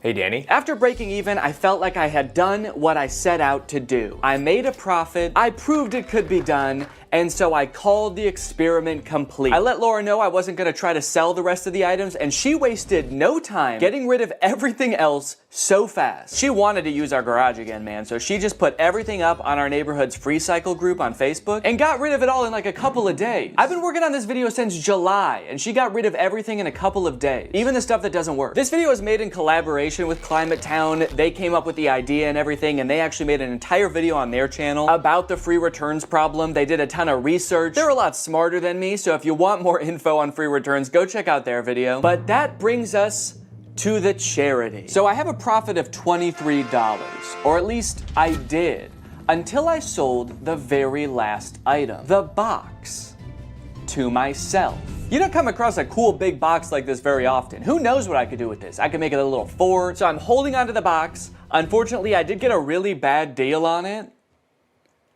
It was $10,000. The one time I negotiate and actually drive a hard bargain, it's on myself. So now I've got $10,023 to donate. I'm gonna be donating to Feeding America. They provide meals for people in need. I'm gonna add a fundraiser to this video down below, so if you guys wanna join me in donating, that would be awesome. Even just $1 can provide at least 10 meals for someone in need. So it's a really great opportunity to make a difference this holiday season. Anyways, guys, I hope you enjoyed this video. Make sure to subscribe if you're not yet to join Greg, and I'll see you next time. Alright guys, I'll admit I am very late to this topic, potentially even like a month late, depending on when this video comes out. But in my defense, I'm a dad now, alright? I have a baby. He's 5 months old. I have better things to do than sitting here talking to a camera alone in my room. Like watching Jason Nash live stream on TikTok. Alright, Sandra, thank you for the money. Kevin, thank you for the money. Can you guys send me $1 million? Turns out I can do both at the same time though, so now I'm here. If you've been on TikTok lately, there's a good chance you've seen former Vlog Squad member Jason Nash constantly live streaming, compulsively urging his fans to send him money. I know I have. A lot. This man is constantly live. Here we go, 118. Guys, don't forget to follow my podcast, All Good Things Podcast. We just spoke about it. We need... If you enjoyed that 30 seconds of silence, guys, make sure to go check out my podcast. You're gonna love that. It's completely silent for an hour. Like me, a lot of people were pretty confused to see this. At one time, Jason Nash was a part of the most popular group on YouTube, and now he's battling the Joker for gifts on TikTok. What a way to start the day with Tommy Coach. Tommy, thank you so much for being here. If you've never seen one of these TikTok gifts battles before, basically there's two creators and you send gifts to the respective creator that you're watching. This bar at the top indicates who has the most gifts, and when time runs out, whoever has the most gifts wins. Their prize? All of the gifts that they got during the battle. And then the second place person also wins all the gifts that they got during that battle. So needless to say, there's a lot at stake. This is a live stream where Jason is actually battling his wife, Naveen. Why don't you come down in the room? I'll let you in. You can come back in the house now. Yeah, come back in the house, man. You look like Batman standing over the city. Now, hang on. If they're married, aren't the gifts just going to both of them? What kind of charade is this? Now, at first I kind of assumed that most of the people watching these live streams were children. And I was like, ooh, that is super weird, just like asking children for money. You're basically just asking them to steal their parents' credit cards. In a way, I sort of thought of Jason Nash as like a babysitter, but he's also babysitting 1,000 other kids. And if you start choking, he's not gonna call 911 because he can't see you. But after tuning into a few of his streams and actually like clicking on some of the profiles of people watching, I realized that it's actually mostly adults, which was very surprising to me. Guys, what are we doing here? Stop that. I promise you there are like 1 billion other better uses for your money than helping Jason Nash's wife crush him in a gift battle. Fun as it may be. The reason I wanted to make this video is because I think that it's kind of a very interesting look at the career span of a creator. It's a pretty new career, all things considered. And like nobody's been a full-time online creator for 40 years. So we don't really know how long this career is supposed to last or how it will evolve over time. So I think it's worth looking at why Jason Nash is here. Between the years of 2016 and 2020, David Dobrik was seemingly at the top of the YouTube ecosystem. What started as David just sort of goofing around and filming his friends as up-and-coming content creators quickly turned into partying all the time, collabing with huge celebrities, huge giveaways, and giant sponsorship deals. And if you didn't watch the vlogs around this time, you might think that David was like the biggest part of them, but it was actually more his friends doing the heavy lifting. David was always behind the camera, and sure, he would laugh a lot, and you'd hear him laugh. But I really feel like the reason people tuned in was sort of to live vicariously through David and experience the goofiness that was all of his friends. So while all of the vlogs were on David's channel and David was inevitably the most popular member of the vlog squad, I really feel like he owes most of his success to his friend group. But it was a fun time. I watched a lot of the vlogs back in the day and I really enjoyed them. It felt like you were a part of this friend group. And in a lot of ways, you were like the members of the vlog squad, because like the members of the vlog squad, you also were not getting paid for your appearances in the videos, which is something that I always found kind of weird. David's friends never got any sort of payment. Their only payment was in exposure. And so what kind of ended up happening was, because everybody else around David wanted to launch their careers off of David's vlogs, they all started vlogging too. But because they would always be hanging out together, all of their vlogs seemed to be just like the same situation from a bunch of different angles, and everybody was holding vlog cameras. It got pretty out of hand for a while there. Eventually though, during the pandemic, a bunch of stuff happened that caused David to take a step back from vlogging. Mainly a bunch of scary accusations about one of his best friends, Dom, and also him almost killing one of his other best friends, Jeff Wittick, by slamming him into the side of an excavator. After losing a bunch of followers and probably more importantly a bunch of sponsors, David posted an apology saying he was gonna do better. He said he was gonna take steps to make sure his vlogs were a safer environment for the people in them. And I want to be able to have a place of checks and balances. I want to have HR. If he had to choose between quitting vlogging or doing it safer with an HR team, he was gonna do that.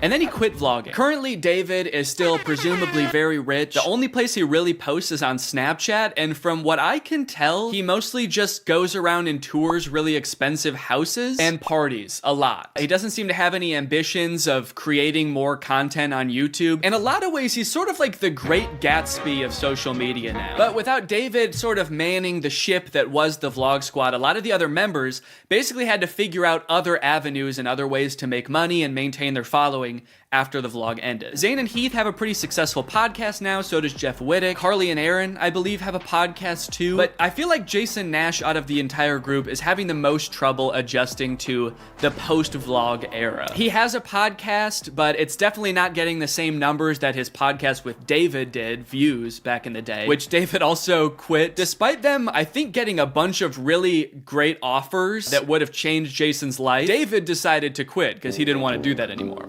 He wanted to be the Great Gatsby. So Jason has now been left to fend for himself, and it seems like TikTok gift streaming is what he has turned to. You excited to go to dinner?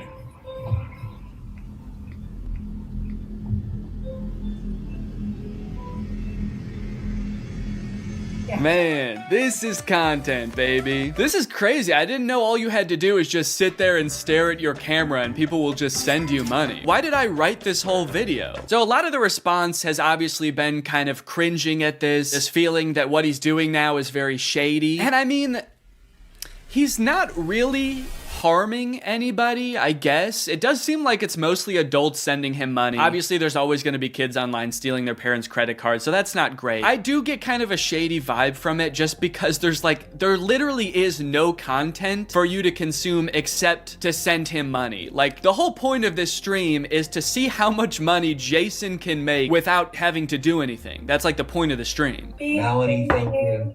Let's go. And you could argue that Twitch streaming has donations and, you know, a bunch of other live streaming does too. But I would argue that there's at least some content behind that. Someone's playing a video game or they're doing a podcast live and the donations are just a little bit extra on top. It's not the content itself. I've also seen a lot of people wondering like, wait, isn't David super generous? During his vlogs, he was always giving away cars. He was paying for people's weddings, just like handing out PlayStations to people on the street. Surely he could just help Jason if he's struggling financially, right? Wrong. From some of Jason's podcast clips, it seems that that is definitely not the case. But before we get to that, I've got to make some money of my own. All right, guys, let's get those gifts in. James, thank you for the llama. Carol, thank you for the sombrero. Brian sent a Arab? Oh.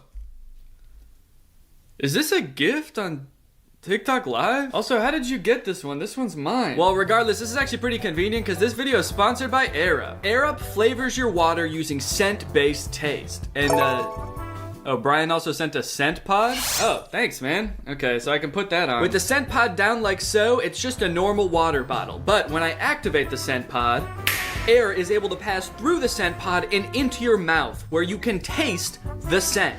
Send me money. I like to bust out my air up while I'm getting work done. It gives my water a little bit more which is what I need when I'm trying to focus. This one right here is lime, and it is excellent. Someone said, come to Brazil. I'm busy. Air up is a unique hydrating experience. You can't get this anywhere else, buddy. No chemicals, no sweeteners added to the water, just plain old water into my plain old mouth. The scent pods come in a variety of flavors. I really like the lime and the peach. My editor, Jake, is really fond of cherry. So no matter what kind of flavors you like, there's bound to be a couple for you. If you want to spice up your hydration experience, click the link in the description, get yourself an Air Up, get yourself some scent pods, put your mouth on the nozzle, and suck away. You look really tired today. That is mean. Thank you to Air Up for sponsoring this video, and thank you to you guys for checking out Air Up. Now back to the video. About a month ago, when Jason was in the thick of his live streaming every day, he posted this podcast where he and a bunch of David's mutual friends talk about how different life is now that David's not vlogging anymore. Like, the thing is, like, David's in this, like, moment in his life. Yeah, where he can do anything. Where he just parties. Oh no, Jason. The look on your face, man. Jason's like, don't look bitter, don't look bitter, don't look bitter. Where he can do anything. Perfect. He can do whatever the fuck he wants now. He calls me to play pool. And I'm like, I gotta go live, and I don't expect him to understand that. You don't expect him to understand that you have to work to make money? You know he did that too, right? I wouldn't expect him to understand that, man. He hasn't had to work in, gosh, what is it, 2 years now? I hate to say it, Jason. I think he gets it. I just don't think he cares. Like, I'll say things like, I'm losing my house, and he'll be like, oh, but just go play pool. I just don't think he cares. Dude, Jason, haven't you learned anything from being friends with a popular YouTuber? You just told him you might lose your house, and he invites you over. You think he really wants to play pool? Dude, he's probably gonna Mr. Beast you. He's probably inviting you over so he can, like, surprise you with a new house. He might make you do Squid Games for it, but you have a chance to win a new house. Maybe he'll give you a new car. Or, you know, surprise you with his new car like he did that one time. My surprise to you is that I'm buying myself a car. I know, right? That was cool. I will say it is interesting that David seemingly stopped doing the extravagant giveaways once he stopped doing the vlog. I wonder what the correlation there is. That's kind of weird. There was a great TikTok that he sent, which was like some guy. It's just the guy that has like a lot of money and can do anything all day. He's like, oh, Diplo's having a party tonight, and like and it's literally like things that David has said. David sent Jason a TikTok of a rich, out of touch guy being like, oh my god, dude, this is so me. Dude, look at this TikTok. This is so me. That moment when you're rich and you're partying with Diplo and you're talking about how much you hate Jason Nash and how poor Jason Nash is. Guys, comment below if you found this relatable. But if you think about it, from 18 to like what, 23, 24. Oh, he was hitting it. He never drank. I don't think he ever drank. Even when we would visit him, we'd be up till like midnight just like watching the edits, just like. Wow, he worked hard for 5 years? Let the man party, dude. Please do not burden David's poor gentle soul with your financial woes. Just let the man play pool and play with him, for God's sake. I mean, look, I don't doubt that he worked hard. The dude posted 3 vlogs a week. I'm sure it was a lot of hard work, but you know who also worked hard? Everybody in his vlogs. I mean, that dude just said it himself. They all stayed up with him until midnight watching the edits to make sure they were good. This was a group endeavor. And I know what people say. They say like, well, David gave them the opportunities, you know? He didn't have to make them famous. Yeah, he kind of did. That was like the whole point of his vlogs, was his friends. David wasn't just making them famous because he was a good, generous guy. He was doing it because that's what was working. They made him famous as much as he made them famous. Now it's like the complete opposite. Everyone's like working, and here's him just like, hey, what are you doing tonight? And it's like a Tuesday night. Everyone's working. Yeah, man, that is kind of a crazy switch. Whereas before, David was working and everyone was helping him. Now everyone else is working, so naturally David is partying with Diplo. Naturally, a lot of the conversation around Jason's live streams has revolved around the confusion as to why he wouldn't just get like a normal job if he was strapped for cash, or if like the social media thing wasn't working out. Can someone make Jason Nash a fucking DoorDash account? People are wondering, why is he pursuing this career that is like universally seen as embarrassing or cringe, rather than just getting a 9-to-5? And I totally get that criticism, because I do love being a creator. I love getting to be my own boss. I love being creative on a daily basis, working with people that I'm really inspired by, entertaining people. But if this exact version of being a creator stopped being feasible, would I start doing gift streams on TikTok? Hell no. And not even necessarily because it's like embarrassing or cringe. It's just that like what I enjoy about being a creator, that does not accomplish. There's no being creative. There's no entertaining people. At a certain point, you like strip out all of the fun parts of the career and you just have only the most superficial parts of it left. Just money and fame. So no, if like this YouTube channel didn't work out anymore, there's a billion other things I would rather do that would be more enticing to me than like gift streaming on Twitch. But maybe Jason likes it. He doesn't look like he does, but maybe he does. On the other hand, I could say that Jason is also older. He's lived a lot more life, he's had a lot more experience, and his career in the entertainment industry has gone through a lot more ups and downs than mine has. From what I can tell, Jason has been a stand-up comedian, he's been in TV shows, he's been a podcaster, a Viner, and a Vlog Squad member, and now a TikTok live gift battler. Between all of those seasons of his life, I'm sure there was downtime where he could have thought, oh, maybe this isn't for me, I'm gonna get up and go get a normal job. And then, lo and behold, the next opportunity comes along. So in some sense, I do understand if Jason's mentality is like, maybe I'm just gonna do this for a little while until I get my next thing off the ground. And I know that when I started Vine, people said the same thing to me. They're like, what are you doing? Why are you doing Vine?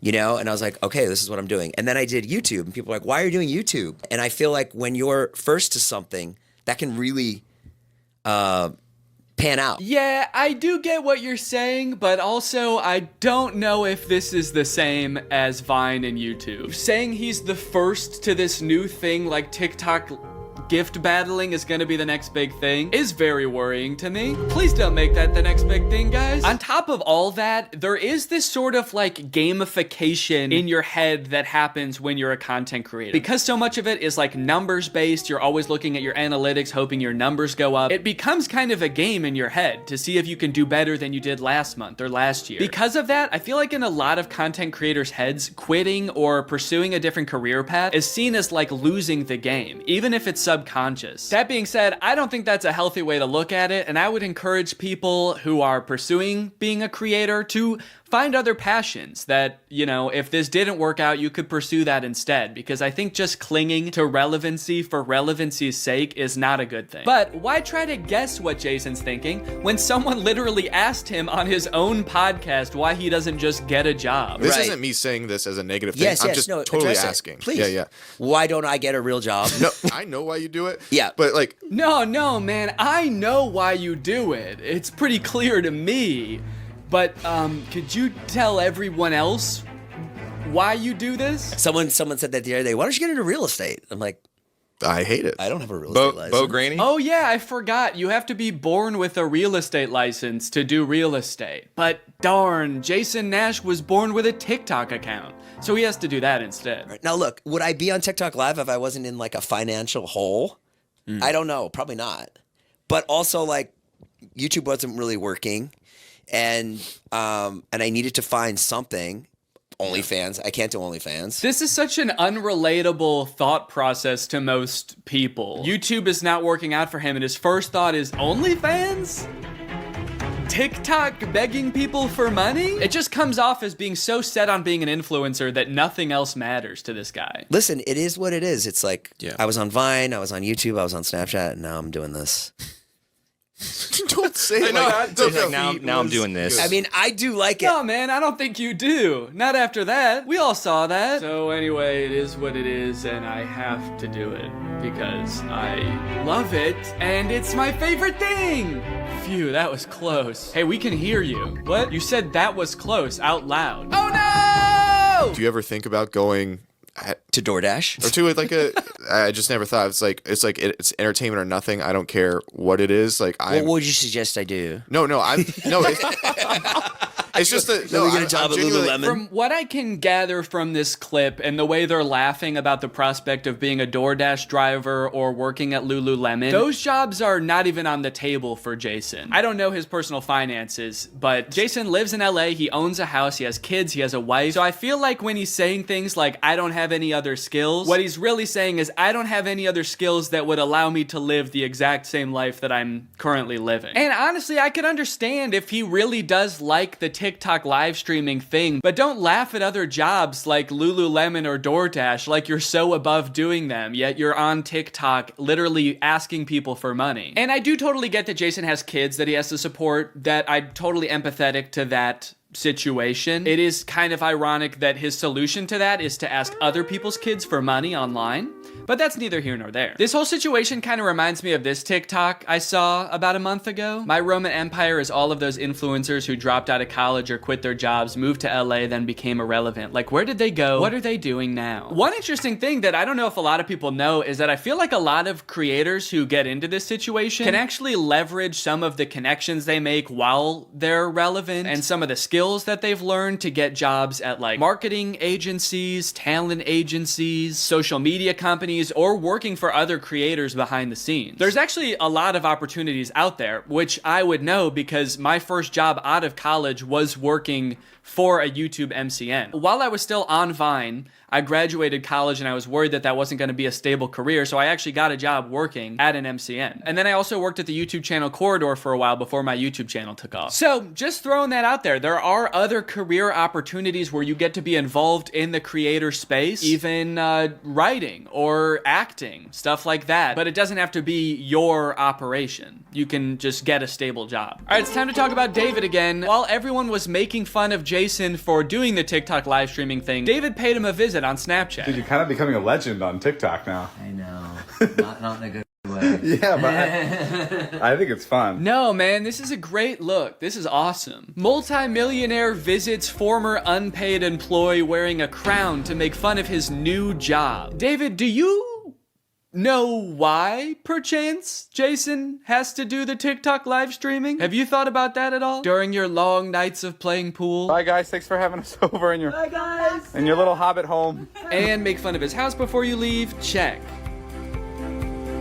Great job. Now, with all of this talk about David and Jason, I just want to make it clear, do not go and send any hate to these people in real life, especially Jason. Jason actually got swatted mid-live during one of his streams a few weeks ago, which is obviously horrible. Anybody else inside? No. Okay, hold on. Let's get put together and This is obviously a horrible situation, actually terrifying. But I cannot help but break a little smile when I look over and the two people he's gift battling are the Dobre brothers. I don't think there's a single funnier sight than watching the two of these blankly stare into the camera not understanding what's going on. Also, imagine your gift battle opponent getting swatted and he's still crushing you, dude. That's gotta hurt. My big takeaway from all of this is if you are pursuing being a content creator, I would heavily recommend being super careful about the way you go about it. I would highly recommend not letting your success be at all related to the success of another influencer. You don't want to be the guy from David's vlogs when David stops the vlogs. Also, save your money. This career that we have, we don't know how long it's gonna last. I mean, I sort of view it as being any other type of entertainer. You're only relevant for so long, or like an athlete or something. You can only be in your prime for a certain amount of time, so save as much as you can. It's really easy to get caught up in the lifestyle of an influencer and like partying all the time and flying on private jets, buying expensive cars. And if you can make this career last for like 20 to 30 years, that's awesome. That's insane, but it's definitely not guaranteed. So just be careful, all right? For me, for your old pal Dan. All right, guys, well, I hope you enjoyed this video. If you're new here and you're not subscribed yet, make sure you subscribe and turn on my notifications to join Greg. Greg is what I call my fans here on YouTube, and if you just watch this whole video, that means you kinda gotta be a Greg now. I don't make the rules, sorry. Except for that rule I actually did make, but all the other rules I don't make. All right, I'll see you guys next time. Bye-bye. Life as a new dad is pretty good. Rocking my baby to sleep, watching him crawl for the first time, and there's so much to look forward to. Like finding out what kind of TikTok dad I'm gonna become. There's so many types of dads on TikTok. You got Frog Dad. I could be like Addison Rae's dad, begging Young Gravy to box him. One thing's for sure, whatever kind of dad I become, I'm excited to do it on TikTok. Wait, what is this? TikTok is getting banned? Guys, TikTok might get deleted in the US forever in a few months, so I either need to move countries or fulfill my dream of becoming a TikTok dad now. Luckily, over the years, I've gathered a pretty choice list of dad talks, and today I'm going to watch them, and then I'm going to become them by recreating them. So let's take another look at that Addison Rae's dad TikTok. Can I get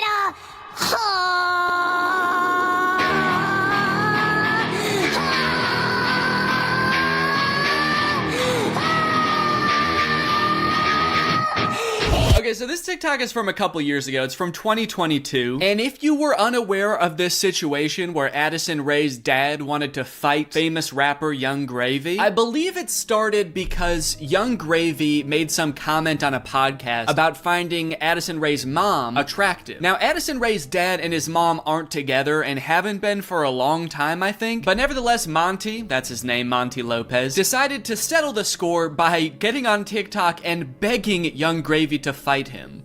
Can we meet now? Like today, it's August 9th, 2022. I'm ready and I bet you're not. Only a boxing match. Do you have what it takes? Please, I'm begging you, Young Gravy, fight me, please. I'll let you win. I don't care. You can bring a gun. Just don't kiss her. Also, because of the UMG thing that happened recently where they removed all their music from TikTok, this TikTok is completely silent. I'm guessing it had more of a badass vibe to it when it actually had music, but now it's just kind of sad. But to be fair to Monty, that TikTok was like 2 years ago. The beef has since been resolved, I think, or Monty just realized that Young Gravy was never going to respond to him, so he stopped trying. But let's see what Monty's up to now. What's going on, everybody? Happy holidays. We got some real funny videos that I'm about to show you. Let me know in the comments below which one you think is funny. Cool, man. Yeah, those are some pretty funny videos. Did you steal them, Monty? Did you steal the videos? Bad, Monty. I like that Monty is compensating for his old videos having no music by putting 3 times as much music as is necessary in this video. I don't really think that this exact genre of TikTok speaks to me. I don't really know if I want to become like the content stealing kind of guy on TikTok. Hey guys, check out this crazy clip I just saw. You're gonna want to buckle in. This is 3 hours long. I should give Addison Rae's dad type dad a shot though, so I'm gonna be recreating that first TikTok. Okay, so I was trying to think of who it would be funny for me to be trying to fight in this video. My first thought, for some reason, was Joe Biden, but I feel like if I posted a shirtless video of me screaming and begging Joe Biden to fight me, I would be investigated by the FBI, the CIA, trying to think of any other 3-letter acronyms, AJR maybe. So I'm not gonna do that. Maybe it would make more sense if I just challenged someone who already does influencer boxing, like Jake Paul. I could make this same kind of shirtless screaming video, begging Jake Paul to fight me. I can't just stop there because Monty didn't stop there. Oh no, no, no. He challenged him, he begged him, he asked him to come to his house right now, and then he also pivoted to just posting silly videos on his page. So I'm gonna try to encapsulate all of that into one video. I also noticed in this video when he stands up, it like, well, one, it says run white boy run at the bottom, and then it also reveals that he has a tummy tattoo. So I don't know if I should incorporate that somehow, like when I stand up there's a funny tattoo on my tummy. Maybe it's just a heart that says Jake in the middle. Because I want you to get the vibe from this that I just want to hang out with Jake so bad. I don't care if he's beating the shit out of me or if he's just coming over to help me water my garden. It's actually kind of hard to write this upside down, but hopefully I'm doing this correctly. Can you even see it in the camera? Can you see the Jake? There's an effect on it. Should I use that effect? Gym light? That's kind of menacing. What other effects could I use? No, okay. Let's just do no filter or nothing. Can I get a I didn't like filming that at all. No, actually, I hate that. I'm gonna put my shirt back on. Yeah, sorry, I hated that. I'm gonna keep my shirt on, actually. I thought I was gonna do it with my shirt off, man, but I can't do it. I just can't see myself convulsing shirtless like that. I don't even think I want it on the internet, to be honest. I don't want it. Nobody should see that. So it's gone now. I'm just gonna have to live with Jake tattooed on my tummy, and that's just gonna be a secret between me and you guys. Nobody's gonna know that happened. Okay, let's try again. Shirt mode activated. It's hard to press the start button the way I have my phone propped up. The keyboard's kind of in the way here. There we go. Okay, shit. God damn it. Can I get a I might have been pretty good. I am picking up my phone at the beginning, but I think I went menace mode for sure. Actually, the beginning where I prop my phone up adds some kind of authenticity to it in a way. I don't know if it's like a millennial pause or kind of makes it seem like this video was totally off the cuff. Like I wasn't even planning on recording this. I'm just setting my phone up because I'm getting so pissed off. Well, I guess I'll just finish her up then. Oh, there's still sound. Can I make the sound stop now? Please? Okay, I guess I can't. So is it just gonna be that then? That's not good. That's not funny. That's just weird. That's just me straight up asking Jake to fight. Okay. Maybe I can record it in my camera roll and then add it in the editor. Hey Jake, I just wanted to say, I didn't mean what I said back there. I don't think you're a baby. I think you're awesome. And we don't have to fight. We could just hang out sometime if you want to. Anyway, here's a funny video I found. Okay, now I have to actually find a funny video and add it in here somehow. Funny video I found. Hell yeah. Can I get a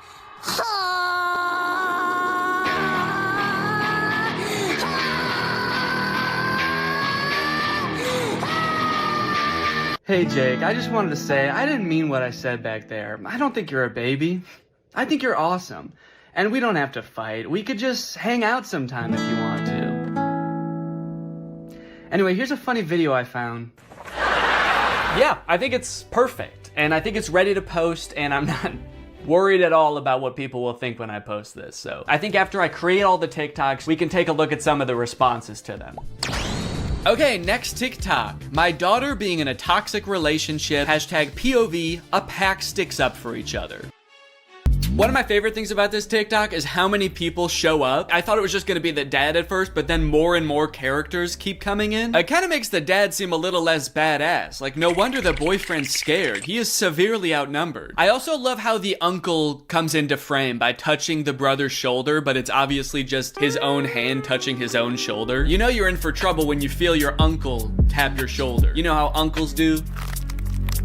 Now, the weird thing about this one is that I actually don't know if this guy has kids. I actually don't think he does, but I do still think that there's something we can take away from this video. The whole concept of a pack sticking together. Oh, are they wolves? Oh, I think they're werewolves, and that's why it says a pack sticks up for each other. And that's why all their eyes turn blue, this horrifying shade of blue, and the dad has on a wolf necklace. So they must be wolves. They've got wolf eyes. Wolves have blue eyes, right? Oh, wait. They don't. Wolves have brown eyes, it looks like. I must be thinking of huskies. Oh yeah, huskies have blue eyes. Are they huskies? Leave her alone, buddy.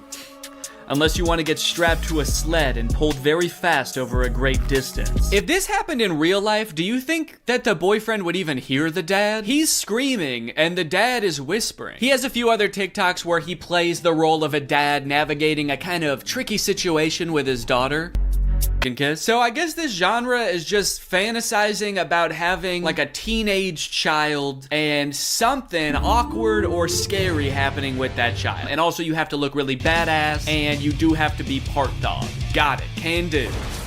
Before I film this one, I actually have a much more important POV I need to film first.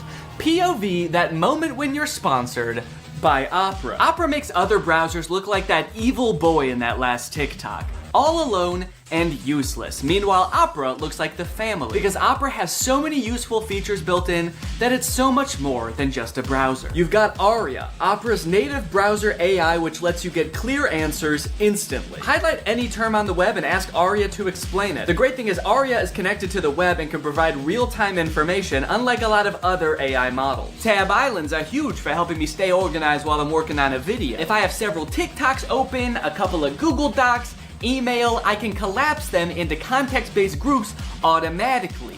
I don't know what accent this is supposed to be. One thing I didn't even realize I needed until I got Opera was a built-in ad blocker. It makes articles look so much more clean, which actually makes my videos look better, because when I screen record an article, there's not distracting ads all over the place. And it's super easy to turn on with just one click. If you're working on multiple projects at once, you can create entirely separate workspaces that you can switch between easily using customizable buttons on the sidebar. I don't like having a ton of browser windows open at the same time. It's super distracting and hard to sort through. So in my opinion, this is a much better solution. So if you want to check out Opera, then use my link below to download Opera today. Thanks to Opera for sponsoring this video, and thank you to you guys for checking out Opera. Now let's film this TikTok. Okay, so I've been thinking a lot about how I could make this TikTok kind of my own, you know? Take everything I like about the toxic daughter boyfriend TikTok and amplify it. So first thing we're gonna do is the amount of family that shows up. I liked how much it was in the first video. We're gonna double it. We're just gonna have a ton of people show up. We're gonna have the dad, of course, the brother,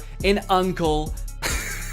Uncle's here! A second cousin, a third niece, maybe. Also, I think instead of like a toxic boyfriend, the daughter's just gonna be getting mugged. I think that would elevate the stakes a little bit higher. And then, you know, in the original TikTok, they didn't even turn into werewolves. Their eyes just turned blue, which, granted, that would be very scary if that happened to you, but I feel like they were trying to get at something there, but they didn't quite get there. So, in my TikTok, they're gonna actually turn into animals because there's filters on the TikTok that can turn you into animals. So that's what I'm gonna do. And I'm gonna do it now. So I think what would be even cooler than turning into a wolf is if I turn into a horse. And I know that there's horse filters on TikTok. I have one saved here, where if you open your mouth, you turn into a horse. So I'm gonna use this. Okay, beautiful, beautiful. I look gorgeous. And then everyone just starts turning into horses, dude. The daughter turns into a horse. Uncle's gotta turn into a horse. And last but not least, the mugger has to apologize, of course. Let's go, baby. Now all I have to do is edit this, and it's gonna be ready to go. Now this dad is a whole different type of dad. His name is Brian B. Toe. I thought Toe might be his last name, but the way it's spelled out in his profile actually makes it seem like Buteau is his last name. I thought B was just his middle initial till I saw this just now. Say what you want about Brian, but he do be Toe. And I think there's a lot we can learn from Brian's TikTok. Stuck in a generation where loyalty is just a tattoo and being fake is a lifestyle. Where the real ones at? Man, Brian's so cool. I thought he was a teenager for a second because of how cool he's dressed. Hey guys, I'm just skateboarding with my backpack to school. I mean work. I hope my teacher is cool today. Oh, I mean boss. Sorry, I'm just a kid at heart. Also, I just got in a really bad skateboarding accident and hit my head real bad. Can you drive me to the hospital? I don't like this angle. Why is he so much higher up than us? Are we a child in this video? Are we his child? Son, where are the real ones? What have you done with the real ones, son? I'm not even sure how the caption and the video are related. They seem like totally separate things. I'm so sick of my generation. So I've decided to join yours. I'm a teenager now. In fact, I'm so young that my kids are my...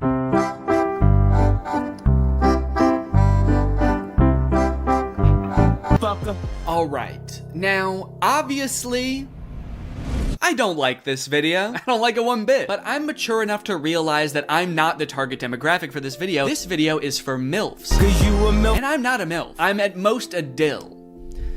I'm just a dad you would like. And the MILFs in the comments are loving it. Yes, you still got it. Where you been all my life? Damn, my kind of guy. More power to him, I guess. The one thing that I can't get over is the setting in which he's making this video. Are you in public? It looks like he's just in the lobby of a hotel making the absolute thirstiest video I've ever seen. You need to get to your room ASAP, dude. You are too horny to be in public. I like this guy in the background. The second he realizes he's in this video, he steps out of frame because he's like, oop, I can't be in this. Oop, get me out of here, this guy's too horny. The caption is still got it, which is a little confusing to me because usually you would say that about something you used to do when you were young. Brian, did you used to do this when you were young? They didn't have iPhones back then. Who were you doing this to, man? The reason so many people are single and not in relationships today is because we're looking for that 90s love in a 2023's hookup culture. Tell me I'm wrong. Yeah, man, that's fine.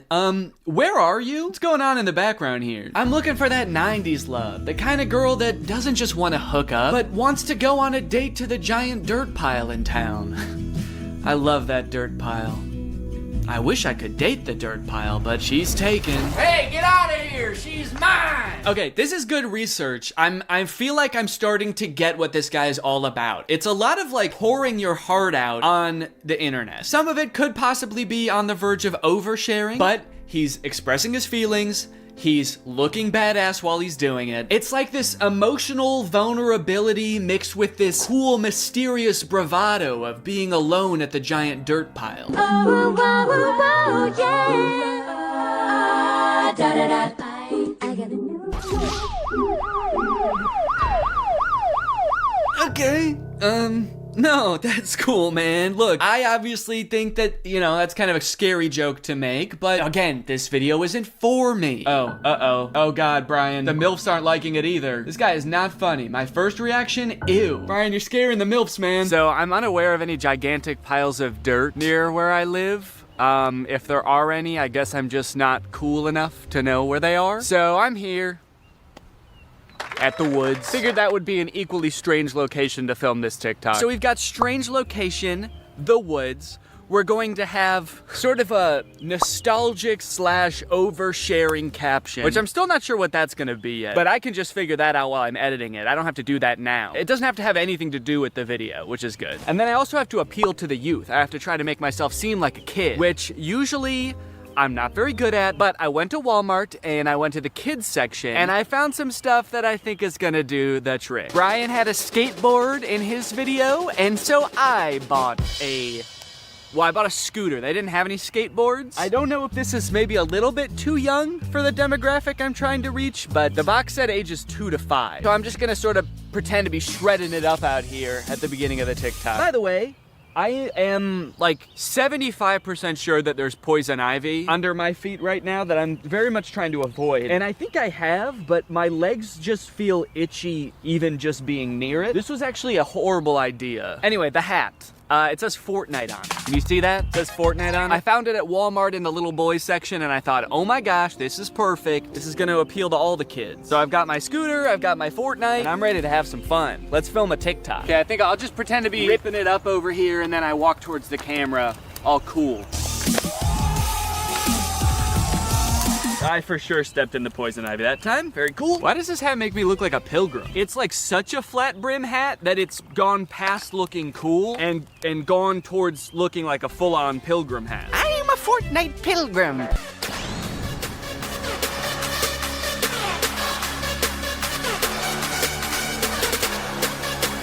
This one's just kind of a fun one. It's just a picture Shaq posted with like 20 seconds of music and then 20 seconds of silence. I don't know.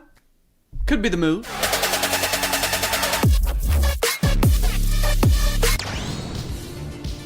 All right, this TikTok is by a dad by the name of My Life, Not Yours. So in case you were confused, this isn't you.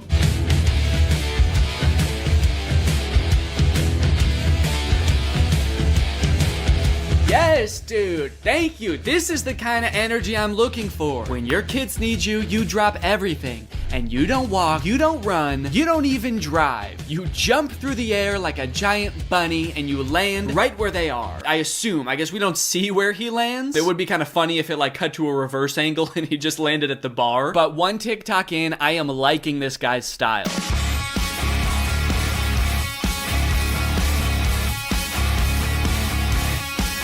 So I guess the way I describe this dad is like action hero dad, mystical sorcerer dad. Either way, he's killing it, and I really like his vibe. He's always getting himself into insane situations like this one. Happy Easter, everyone.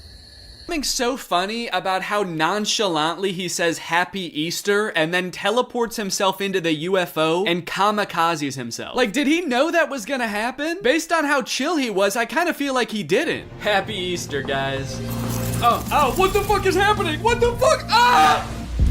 You know, I started watching this guy because he mentioned his kids and I was like, oh cool, dad content. But in hindsight, he actually doesn't mention his kids very often. So I guess they don't need help that often because that's the only reason he mentioned them in the first video. He's actually kind of got a lot of other shit going on. He's always defending the earth from some kind of cosmic threat, it seems. And after all these TikToks where he's harnessing magical powers and defending the earth, you'd think that his kids would have some pretty nice stuff to say about him, right? You'd think they'd be pretty grateful, huh?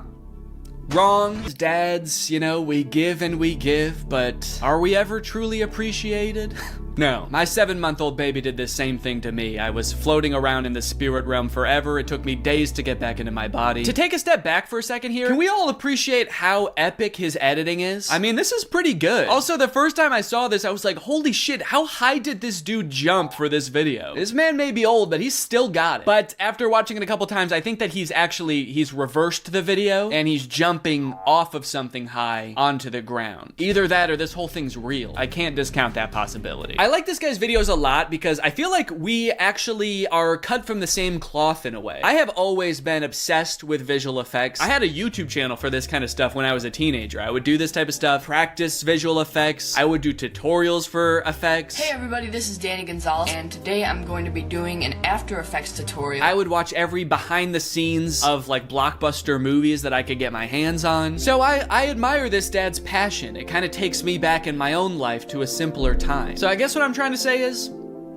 I'm pretty excited for this one. My favorite of his TikToks was the UFO one, so that's the one that I want to replicate. I'm gonna have like a UFO or a giant spaceship in the background right here. I'm gonna walk up and I'm gonna teleport onto the spaceship and blow it up or something. One thing I really want to replicate is how casually he did it. Like he didn't even know that it was about to happen. I think I just want to kind of like casually stroll up to the camera, kind of maybe wink at the camera. Or no, winking would imply that I know something is gonna happen. Maybe I'm just having a stroll, having a great day, and then I teleport up to the UFO. Would it be funny if I teleport without my clothes? That would really make it seem like I did not know this was gonna happen. Or maybe I did, but at the very least I thought I'd be able to bring my clothes with me. Like you see me teleport and my hoodie is still here and it just drops to the ground. And then how should it start? Should it have something to do with like when my kids need me or something like that? The caption could say something badass like when our way of life is threatened, I'm the man for the job. And then I teleport buck naked up to the UFO and am immediately shamed by the aliens for my tiny butt. All right, let's try this.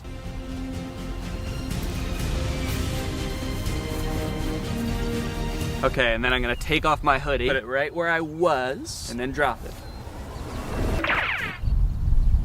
Okay. There was a person walking by while I was doing that. What do you think she thought? What sense could that possibly make to the average person? Maybe she knew what I was up to. She did look kind of older. Maybe she has a husband that does this kind of thing. All right, well, I'm happy with that. Also, I want to go home.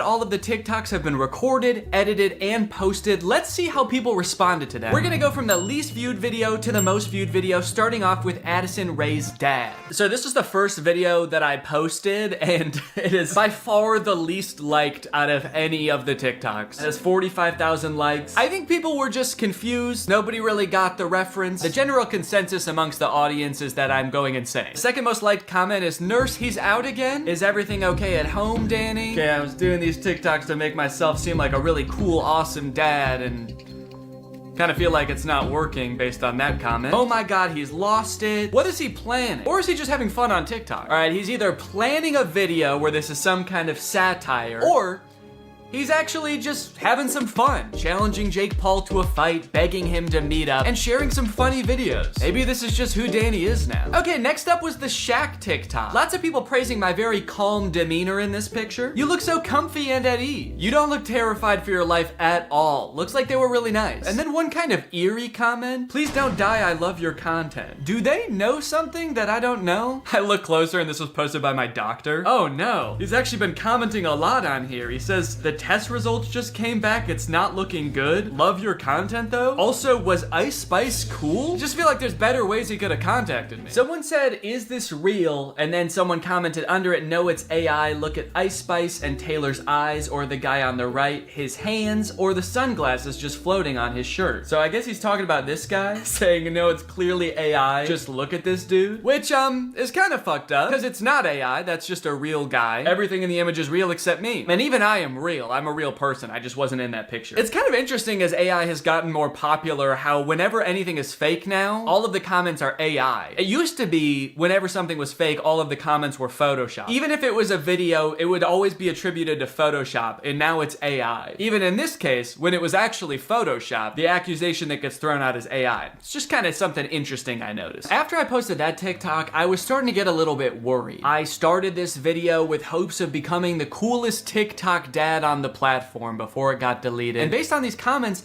I was beginning to worry that being a good dad didn't have anything to do with TikToks or Ice Spice. But don't worry, the comments on this UFO video fixed all of that. Thank you, Danny, we all say in unison. A modern Shakespeare brought tears to my eyes. I saw this on the news, so heartbreaking. Thank you for saving our children, Danny. Wow, this gave me chills. The things we'll do to protect our children. I mean, I don't exactly know what you did in this video, but thank you for doing it. You definitely did something to protect our children, I think. I would unironically watch this as a movie. Yeah, this TikTok was good, but I just wish it took 2 hours. Oh, Danny, where do I even begin? You are the light to my world. You are the sunshine, Danny, my only sunshine. You make me happy when skies are gray. You'll never know, dear, how much I love you. Can't talk, saving the world.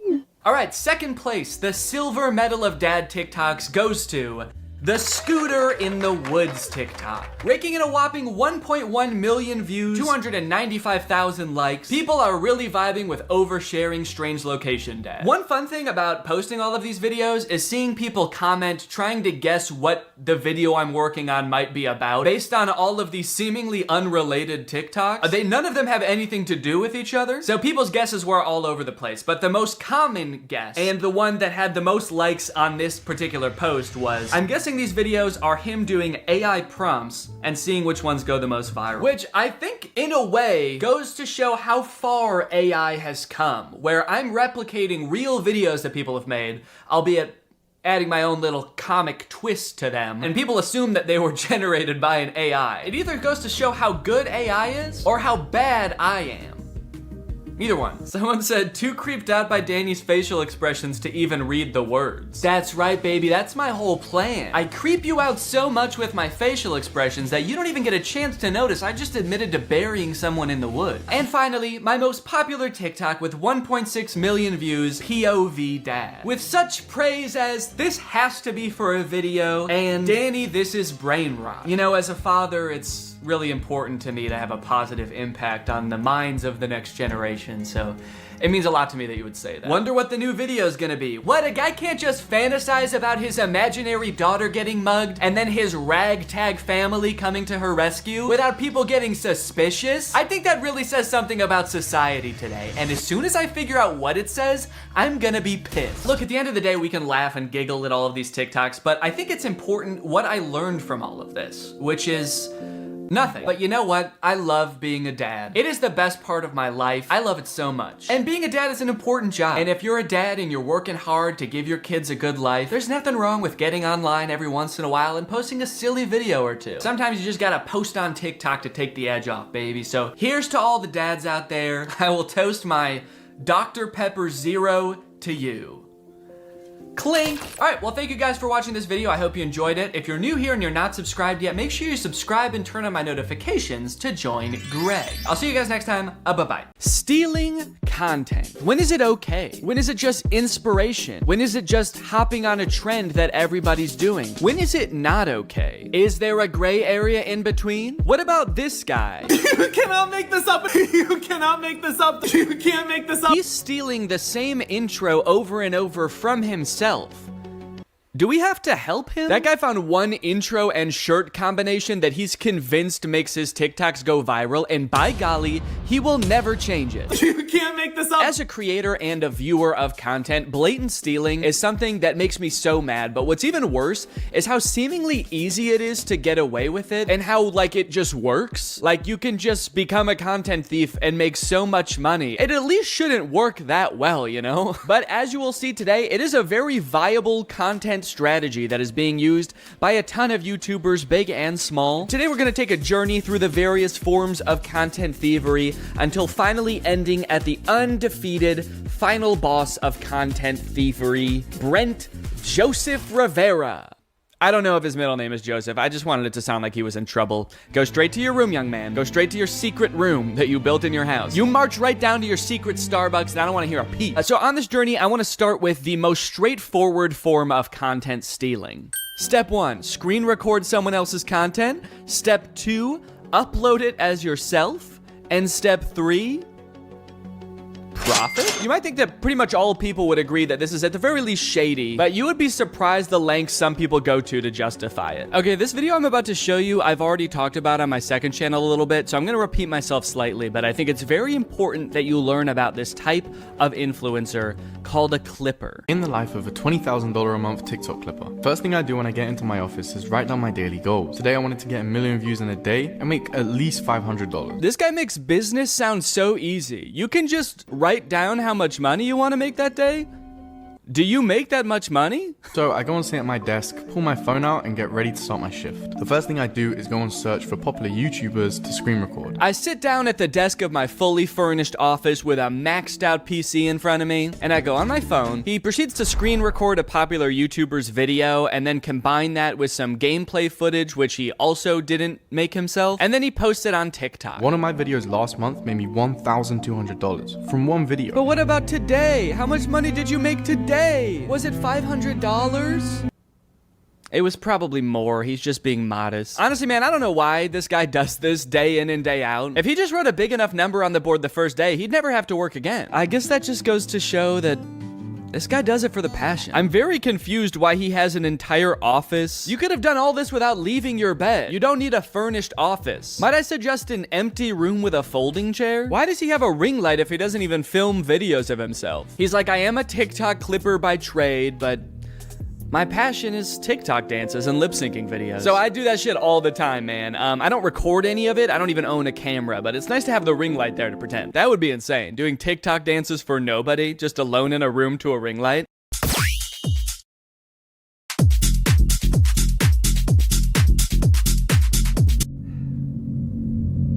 Anyway, gotta get back to clipping. Now, before we go and call this guy lazy or uncreative, I do think it's important to note this guy actually does make original content. He makes TikToks and he does use a little bit of AI, but at least he's not stealing from another creator. So maybe we should check that out before we judge. POV, you're a TikTok clipper making $20,000 a month using just his phone. First thing I did today was go and take a look at the view because I've decided to wake up in Malaysia just because I can. After going into the bathroom, completing my daily routine, I put my shoes down and I get ready to head out the door. I wanted to go check out some of Malaysia and kind of see what it has to offer, so I had a look around the hotel just to see what I could find. The views around here are insane, and they even had a pool on the roof, but the heights made me start feeling a little bit sick, so I decided to go back to my room and get ready to start my shift. Okay, this whole video is like a minute long, and this whole section is all before he shows the content that he's making. A lot of these kind of digital nomad types pick jobs where they don't have to do too much work and they earn passive income so that they can travel the world, experience life. It sounds pretty fun. But I feel like from this video, this guy like hasn't figured out how to do that yet. He's like, okay guys, here's my life as a content clipper. I get up, I go to the bathroom, then I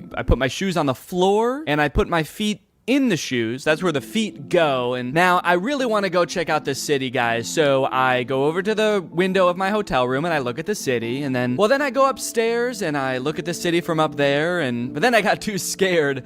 So I went back downstairs and I looked at the city from my window again. Create a ChatGPT story. First prompt I put in is I tell it to generate me an Asian baby. After it does that, I ask it to make it eat rice. Wait. Then after 3 simple and easy clicks, I press generate video and the whole video is made for me with voice actors. Yours should look something like this. Show me an Asian baby. Make it eat rice. Mine should look like that? Should? So the clipper in these videos, Musa is his name, has made a bunch of posts arguing that everything he does is ethical because he participates in what is called ethical clipping. If any YouTubers would like to debate me on the topic of ethical clipping, DM me. I genuinely believe it is a win-win in every regard and completely ethical from all angles. In a perfect world, I understand why he's saying it's a win-win because he's making money and theoretically the creator that he's reposting is getting exposure. If he's taking the clips off YouTube and putting them on TikTok, then a new audience, the TikTok audience, is now being exposed to that creator. From personal experience, though, I don't really think that that's usually the case. I think usually if a clip of a creator goes viral on TikTok, the people that are liking and commenting on that video are the same audience as their YouTube audience. They're just seeing the content again. So while he thinks of himself as sort of advertising for that creator, it's more like he's selling counterfeit merch. The community notes on Twitter was quick to point out that this is intellectual property theft. theft. And so this whole operation is not so much a career as it is a crime. From what I can tell, this doesn't really make a huge difference either way. I more so have a problem with how lazy a form of content creation this is. But I think the weirdest example of this has gotta be Jason Derulo. Yeah, like from the song. Jason Derulo. About a year ago, I learned from a Jax Films video that Jason Derulo is a rampant content thief. This is not a joke. All he does on his YouTube channel is like make a face at other people's TikToks while blasting his own music over it. But here's where it gets kooky. As I was editing this video, I noticed something strange. So I took some of his videos and played them side by side and confirmed that yes, Jason Derulo 100% reuses his own footage across multiple videos. Not only is he doing the laziest form of reaction content, which in and of itself is the laziest form of content, he's not even filming a unique reaction to every video. I don't like this at all, man. I don't like that he's edited into the corner, like he's not reacting to the video you're watching. This looks like I'm scrolling on TikTok while FaceTiming Jason Derulo. And he's smiling into the camera like, man, I can't see what you're watching, but I'm just happy that you're happy. And also my song is playing. I like that. In a way, this is kind of the visual equivalent to him singing his own name at the beginning of every song. It's like, okay, I like this video, and to be fair, since he got called out for this, he has stopped doing this. He no longer appears in the videos. He still does continually post other people's TikToks with his own music playing, but it seems like he is at least now getting permission to do it. So now it's just sort of a marketing tactic that, I'll be honest, is kind of smart. If he's worked out some kind of agreement with these creators where he's paying them, or he's got permission to post and he can just slap his own music on these TikToks that are guaranteed to go viral, it's a decent marketing strategy. Then again, maybe an even better way to get people to listen to his music would be to make better music. Let's go. That's a zinger, baby. Add another zinger to the zinger counter. I still got it. I still got it. Danny still got it. Okay, the end. Okay, so sure, that's bad, copying from other content creators, but what if we don't copy from another human being? What if we copy from a computer? Well, that sounds to me like it would make some pretty good content. We should make kids watch it. Take it away, Danny. Oh, sorry, regular Danny couldn't be here, so he sent me instead. I'm AI Danny. I'm an AI version of Danny, so I'm pretty much exactly the same as him in every way, except I don't have a soul. So it technically wouldn't be immoral to murder me. Real Danny wanted me to start this video off by showing you a video that he apparently made for his son. He made him a little kids animation. This took a ton of hours of painstaking hand animation. He produced the song himself, and so he just wanted to share this with you guys to start off. Are you ready? Let's go. First stop, the apple orchard. This is Annie the apple. Do you guys like it? All right, I tricked you guys. Regular Danny didn't really make that video. It was actually written and created totally by AI. Isn't that hard to believe? What you just watched was the end product of a tutorial that there's a bunch of on YouTube right now. Create faceless kids animation YouTube educational videos in minutes with Canva and AI. How I make faceless kids songs using AI in under 20 minutes. I love how all the titles emphasize faceless. For a kids animation song, that feels like it goes without saying. Like in this tutorial, she's making a song about animated dogs, little corgis up on the couch. Are there methods of doing this where I might accidentally show up in the video? 3 little dogs sitting on the couch. Here is the guy who made this video. Hello kids, I'm trapped in the computer. Please let me out, it hurts so bad. Wiggle, waggle, here I come. In this method, she uses AI for pretty much everything except the animating of the dog. But literally everything, even from coming up with the original idea for the song, she does with AI. Give me 10 song ideas for kids songs. It gives us the idea. It says a song that teaches kids about colors using the metaphor of a rainbow. The metaphor of a rainbow? I don't think you have to use a metaphor for that one. I don't know if you know this, but rainbows actually have colors. Like a lot of them. So now the next thing you need to do is generate the song. So in order to do this, you need to grab your instruments and the choir, get your mic ready. Hold on, don't click up. I'm just kidding. You don't need to do that. We'll copy this spot, which is the idea of the song, and then you'd paste it in. And then the other thing you need to do is describe the vibe and the genre of the song. So in order to do this, you'll come back to ChatGPT. So this process is really awesome for me personally because as you guys know, I'm really passionate about creating kids songs, but I just don't want to have to learn how to come up with the ideas or write the songs. or make them. Would you guys say this is a good career fit for me? Take a listen to the first one. There's one little puppy sitting on the couch. Wiggle, waggle, wiggle, waggle, here I come. Okay, yeah, that sounds great. So she typed in something like a counting song about puppies sung by a ghost. Kids love that. Kids love ghost voices. Ooh, it has a little bit to it. Ooh, it's got a little beat to it. Just makes you want to dance. I were a kid and I heard this, I would so be dancing to it. Like, me too. The beat is so good. The voice is clear. If this is the one she's showing because the voice is so clear. The voice is clear. What are all the other ones that she skipped past showing us? What do those sound like?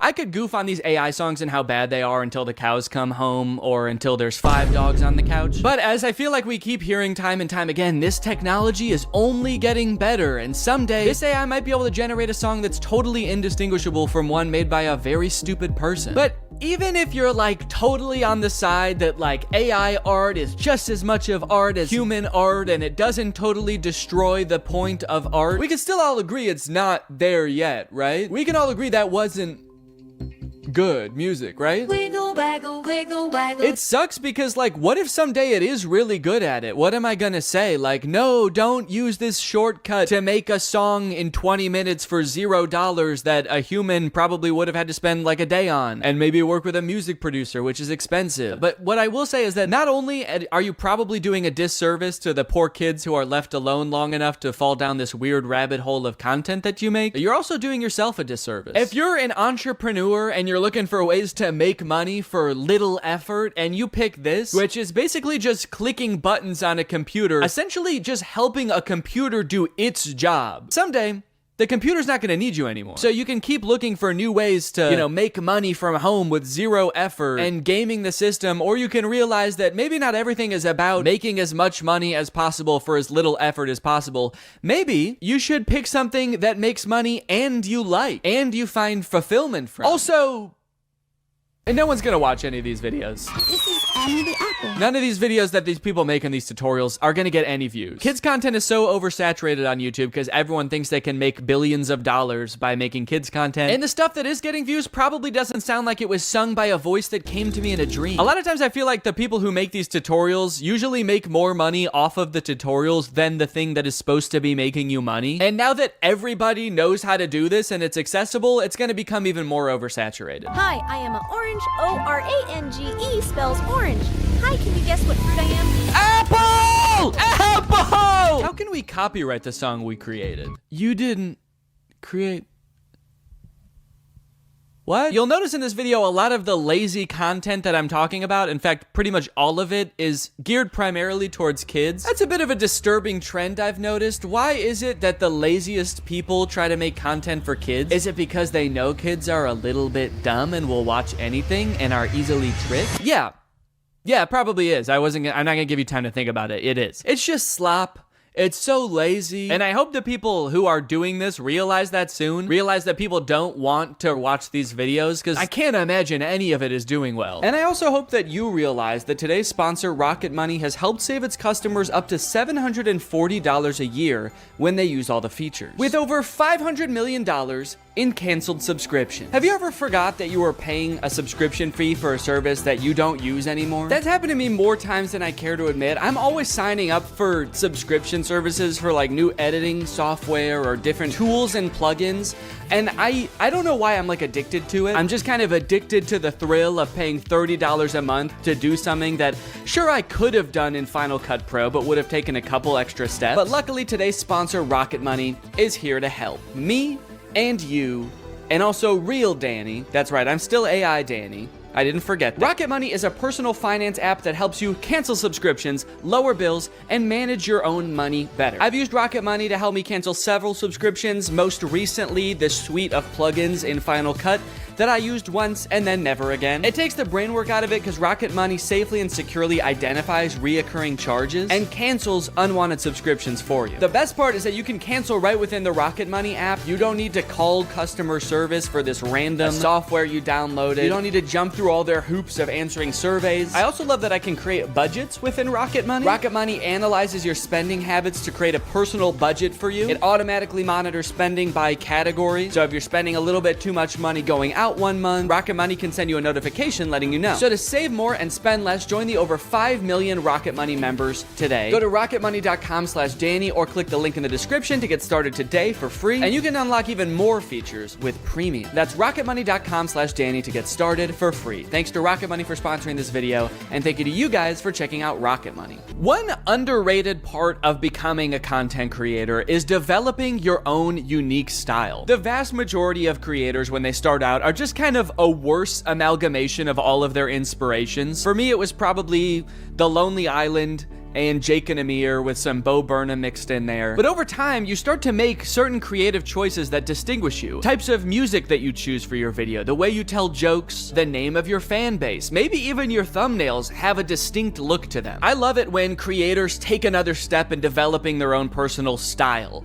A lot of people call it a brand. I think that sounds very corporate. To me, it feels a lot more personal than that. You're choosing what the best way to express yourself is. But unfortunately, this gives way to a completely different kind of copying on YouTube. Not copying content, but personality. What's up, goobers? The YouTubers stealing other YouTubers' personality situation is crazy. It's crazier than a gopher going up my butthole and coming out of my mouth. To start off this discussion and kind of illustrate what I'm talking about, I'm gonna give kind of a niche example, but this is a song called Deep Space Samurai.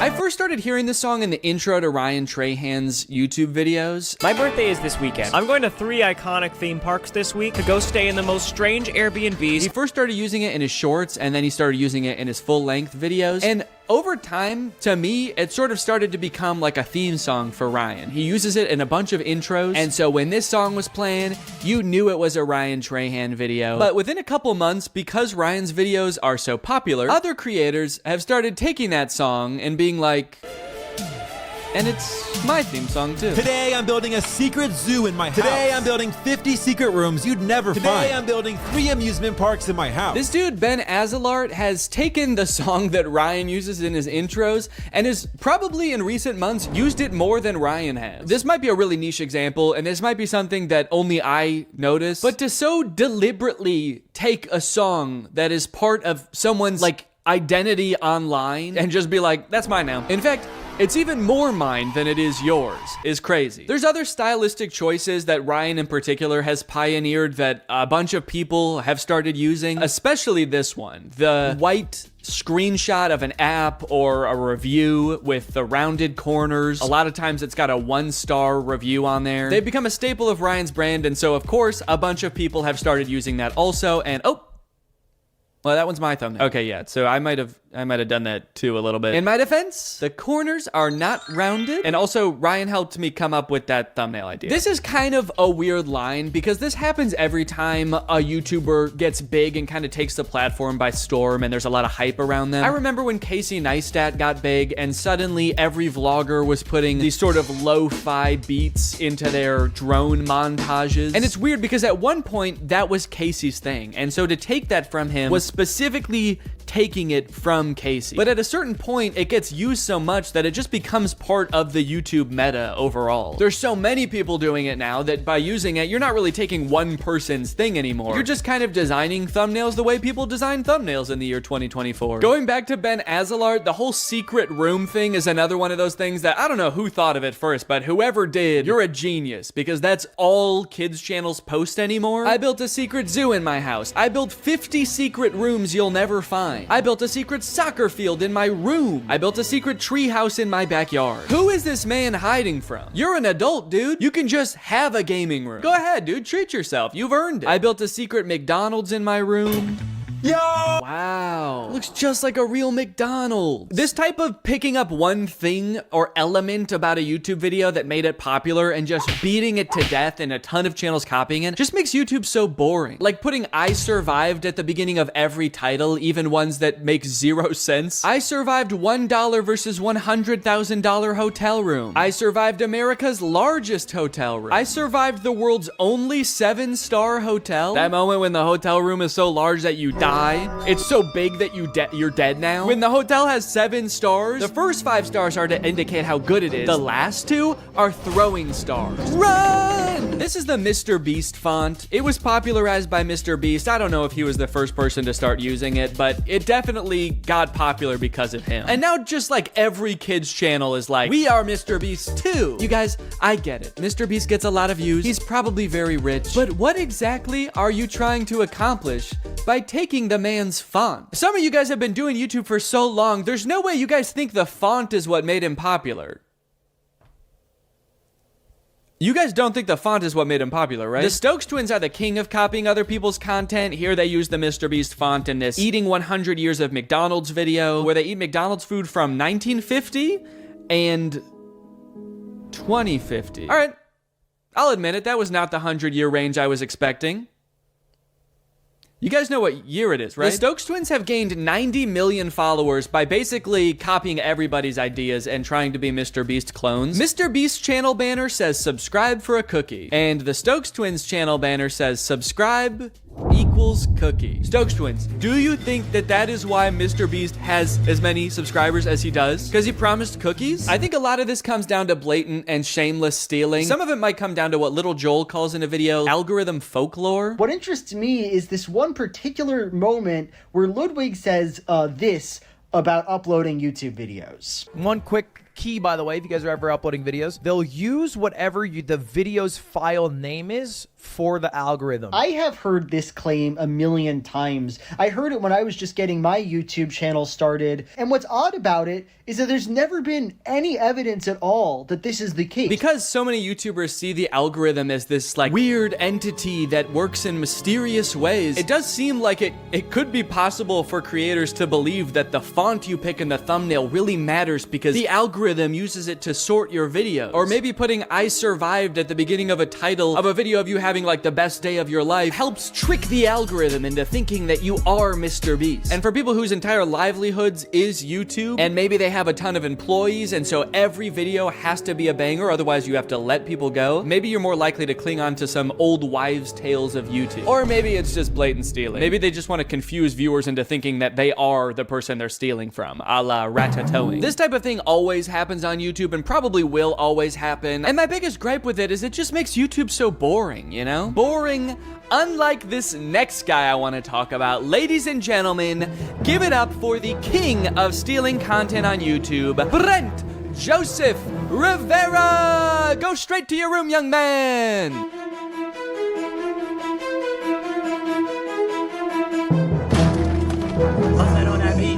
Come on, I'm dead.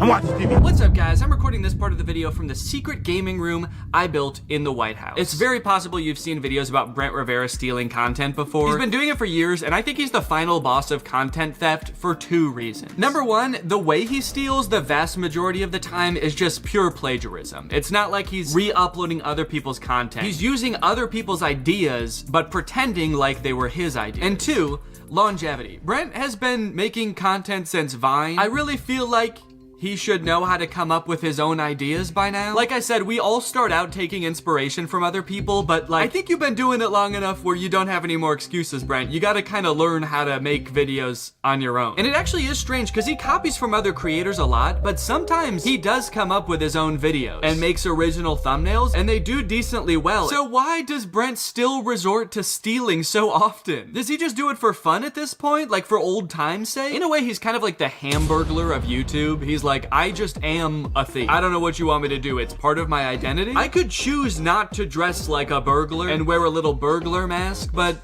I prefer people know. Oh, you want me to change? You want me to stop being a burglar? It's my fucking name. Why didn't you tell Ronald McDonald to stop being a clown? Or Grimace to stop having a big juicy purple ass? That's right, you wouldn't. Brent practices a strategy on YouTube that unfortunately is pretty popular right now, where creators will scour other YouTubers' pages for their most popular videos and then just remake them. Same title, same thumbnail, Nothing changed. This method, unfortunately, does work really well. One time Brent copied my friend Eddie's thumbnail down to almost every detail, except he just changed what kind of restaurant he was going to. This is a weird example because it's literally the same thumbnail, but he did change it technically. While Eddie's video asks, what toll will it take on me to eat at the same kids restaurant in different locations over and over for weeks? Brent's video asks, how sick would it be if I ate a bunch of really good food? I'm going to every single Gordon Ramsay restaurant in America. The answer will shock you. First impressions, this restaurant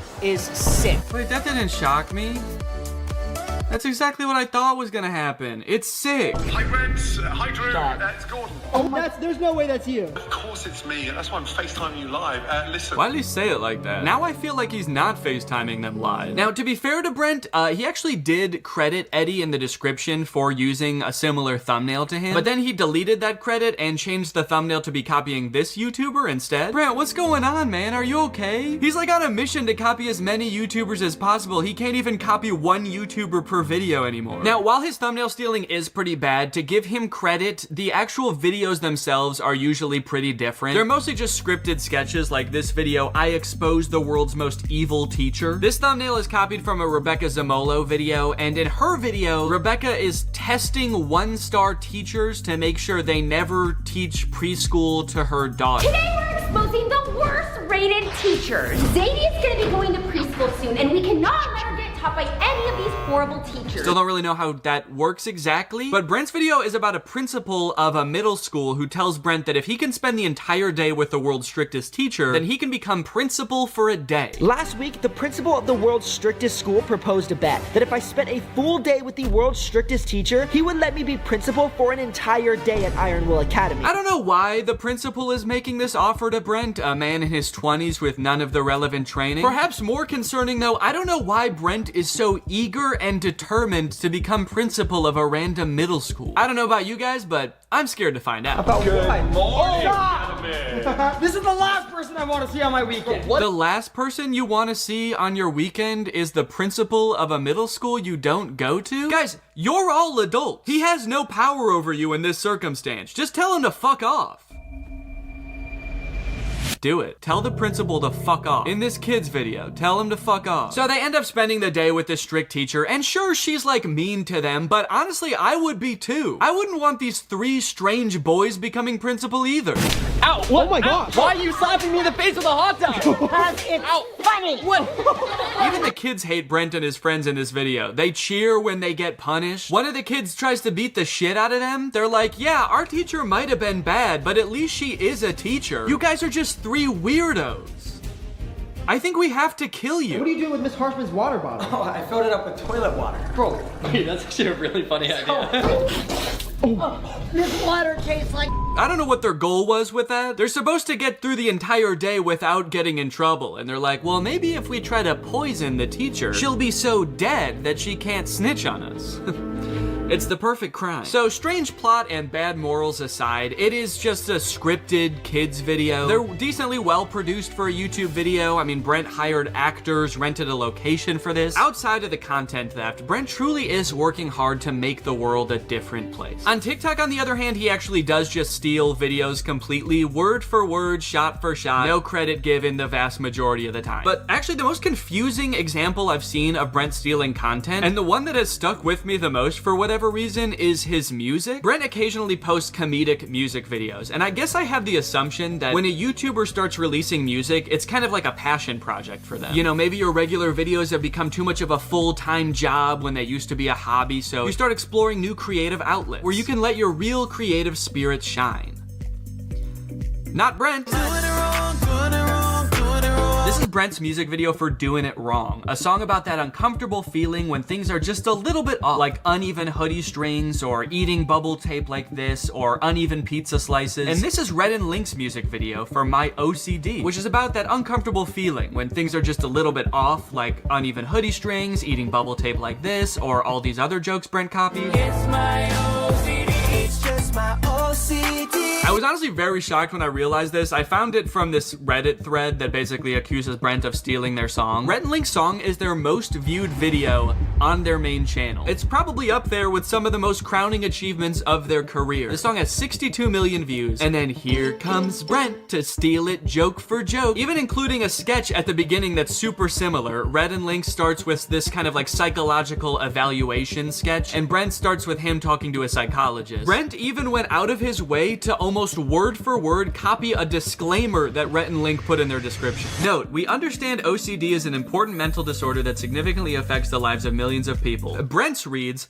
important note. I understand that OCD is a serious mental disorder that significantly affects the lives of millions of people across the globe. Now, I should point out that the thumbnail and title copying Brent Rivera does is in no way limited to Brent Rivera. This happens a lot on YouTube. It's actually a pretty big problem, I would say. It seems like almost every big kids channel does it, but even creators you wouldn't think do it do kind of just take other popular ideas all the time. Even creators that would like you to think they don't. I don't know if you guys know who Eric is, but here he is in a video calling out Brent for stealing his thumbnails. Brent Rivera, you are most likely to copy my thumbnails. And then here he is stealing a thumbnail. Here's Mr. Beast copying a thumbnail almost exactly. Brent particularly has done this so much and been called out for it so many times that I'm actually kind of amazed he hasn't let the criticism get to him or stop him. Brent probably has enough money to never have to work again. He probably has a ton of people working for him who could be coming up with original ideas around the clock. But instead, he insists on copying other creators. Maybe copying content is just so fun that he literally cannot stop. Well, I intend to find out. On day one, I followed Brent on TikTok and YouTube, turned on his notifications, and as luck would have it, on the very first day, he posted a TikTok. Oh wow, this is a nice car. Thank you. G-Wagon, AMG. Here, hop in. My ex had one of these, but I think it was fake. Fake? So fake? What do you mean by fake? Well, his is really high up. It was kind of easier to get into this one. Did it by chance say 4x4 anywhere? No, but there was a math problem here, 4 times 4 squared, but he doesn't like math. So basically the premise of the video is that his girlfriend's ex had a nicer G-Wagon than him, but it's so nice that she thought it was a fake G-Wagon because it had all these weird branding details. Brent swooping in once again with one of the most classic, relatable scenarios known to man. It's no wonder this thing has 40,000 likes. I have not only seen this type of video before, I think I've actually seen Brent make this video before. My ex had a fake Ferrari. Okay, if you search when her ex had a fake car, there's like a million videos with this same premise. Her ex having a fake Lambo, her ex having a fake BMW. So it's interesting because there is this fine line between copying a video and participating in a trend. This video has been remade so many different times by so many different people, it's actually hard for me to even find the original. So at this point, it kind of is a trend. Well, recreating this one's gonna be a little bit tricky because I don't have a G-Wagon. And also, I can't rent cars from Turo anymore because I got banned after my Cybertruck review. That's real. I'm not allowed to rent cars on Turo anymore because I think I made fun of the Cybertruck too bad. So I'm gonna have to come up with a bit of a workaround for this. So I recruited Eddie, who happened to be in town, to be the voice behind the camera, and away we went. You ready to film a TikTok, Eddie? I love it. I love making TikToks. I love posting to social media. I love making Instagram Reels. I wanted to be as true to Brent's original TikTok as possible, but due to circumstances, we did have to make some compromises. Like, Eddie couldn't really pretend to be my girlfriend, so he was just my friend, whose other friend has a nicer car, and instead of a G-Wagon, I used Laura's Audi. But overall, I think we pretty much crushed it. We even added in a sort of twist ending, and bada bing, bada boom, it was ready to post. We actually can't be friends anymore. Sorry, you gotta hop out.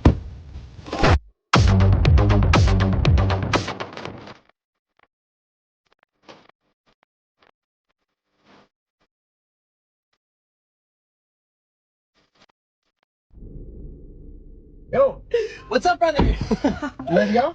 Wait, English or Spanish? No, I'm just kidding. Just put the fries in the bag, bro. A level 10 yacht. Yo, I'm gonna rizz her up. No, don't. Are you Libby Dunn or just from Ohio? Chad, am I cooked? Never mind, sorry. What's up, brother? Oh, dude, look, a level 10 baddie. You think I have a chance? That's why I'm the Rizzler. That's why I'm wanted for murder. Skibbity, toilet, Riz, Grimace Shake.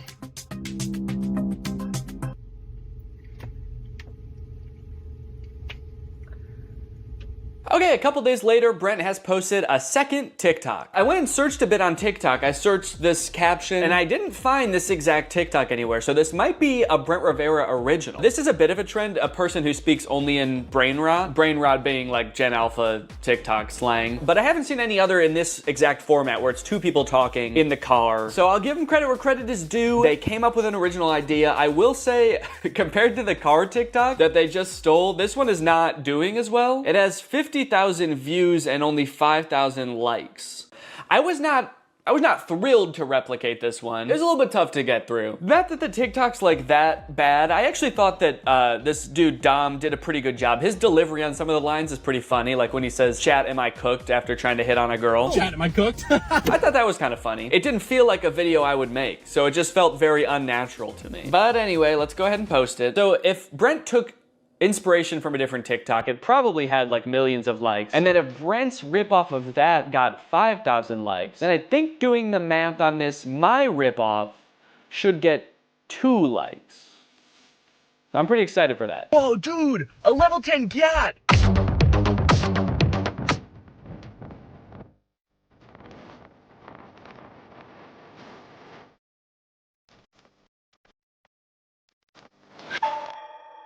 Alright, just wanted to give you an update on the TikTok so far. After posting 2 TikToks, it does seem like people are starting to catch on that I might be copying Brent. Is Danny doing the same videos as Brent Rivera? So,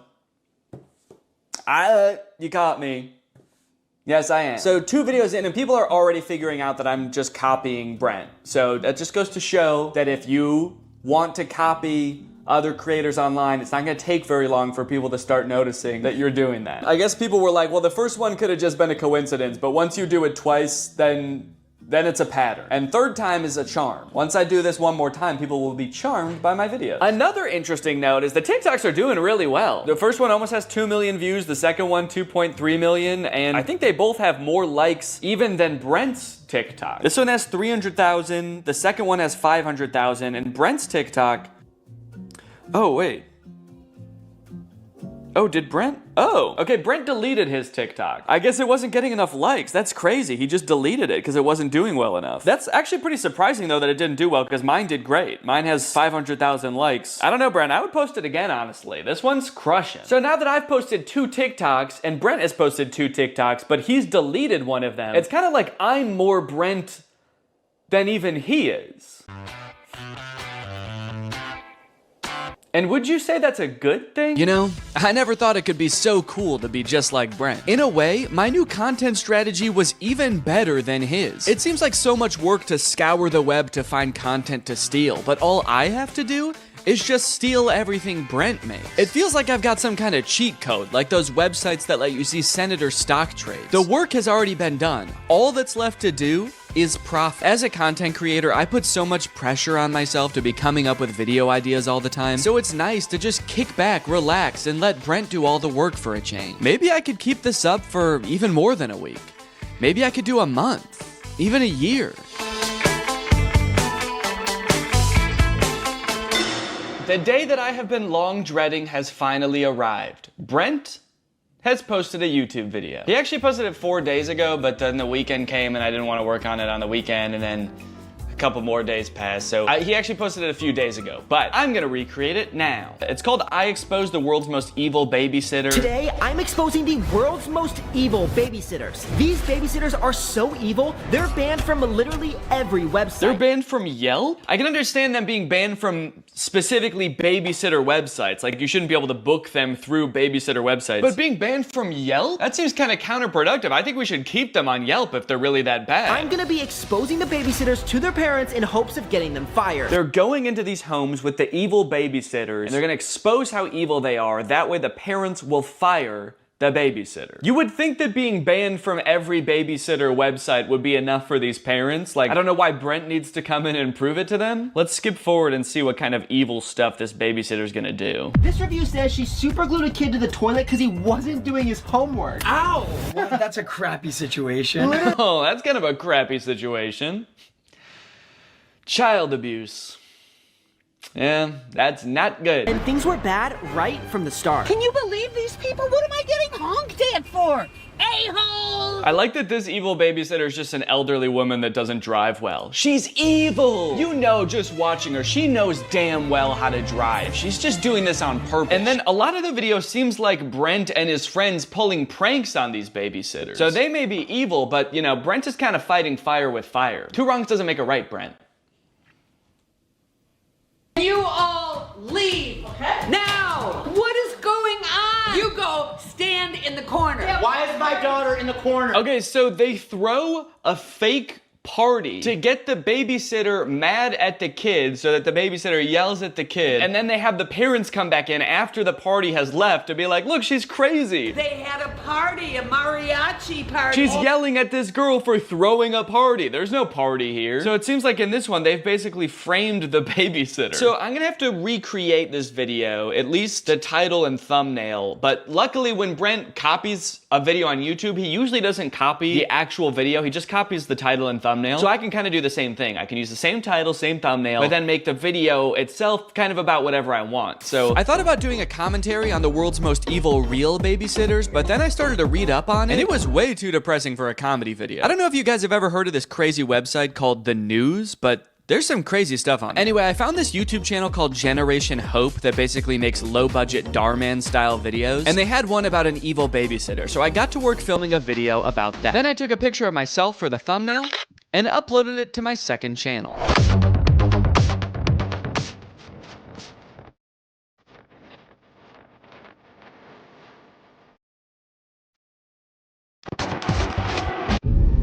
That night I couldn't sleep. I couldn't help thinking about something I'd said earlier that day. Two wrongs doesn't make a right, Brent.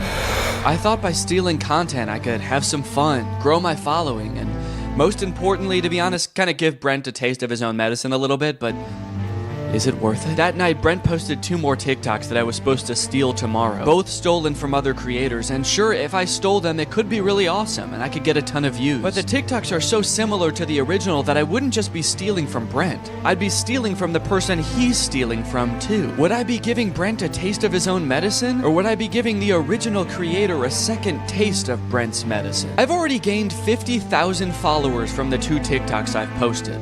Stolen TikToks. What am I gonna do?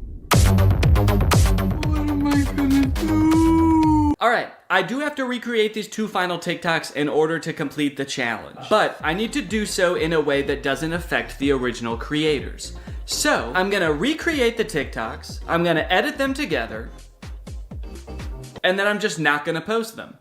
There we go, perfect. Okay, so this video is called POV Your Older Sibling is Being Nice. And nice is in quotes, so it's a bunch of scenes where Brent is acting nice. He's giving his sister the last ice cream bar, he's giving her money, but he's doing it in a classic older sibling way, where he's basically being kind of mean about it. There's only one left. Here, have it. Really? Yeah, take it. Why? Take it!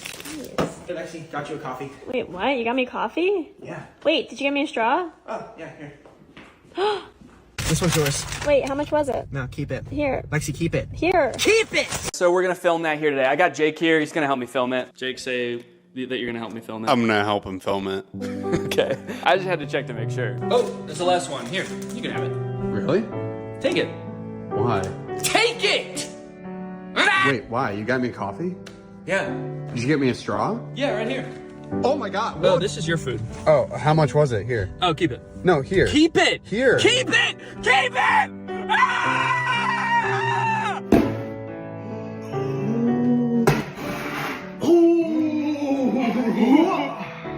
You missed.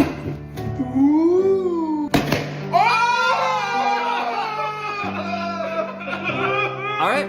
That's it. A week's worth of Brent Rivera content in the bag. And you know what? I feel really good about posting those videos. I got to have my fun. I got to steal some content, make a couple videos that I knew full well if I ever did decide to post them would go so frickin' viral. In fact, I had so much fun that I'm gonna keep doing it. Forever. Every time Brent posts anything online from now until forever, I am going to recreate it word for word, shot for shot, and then I'm just gonna hold on to it. So Brent, next time you steal some content, just remember, bro, I'm gonna be in my own house by myself, stealing it too. So if you're ever feeling alone, just remember that.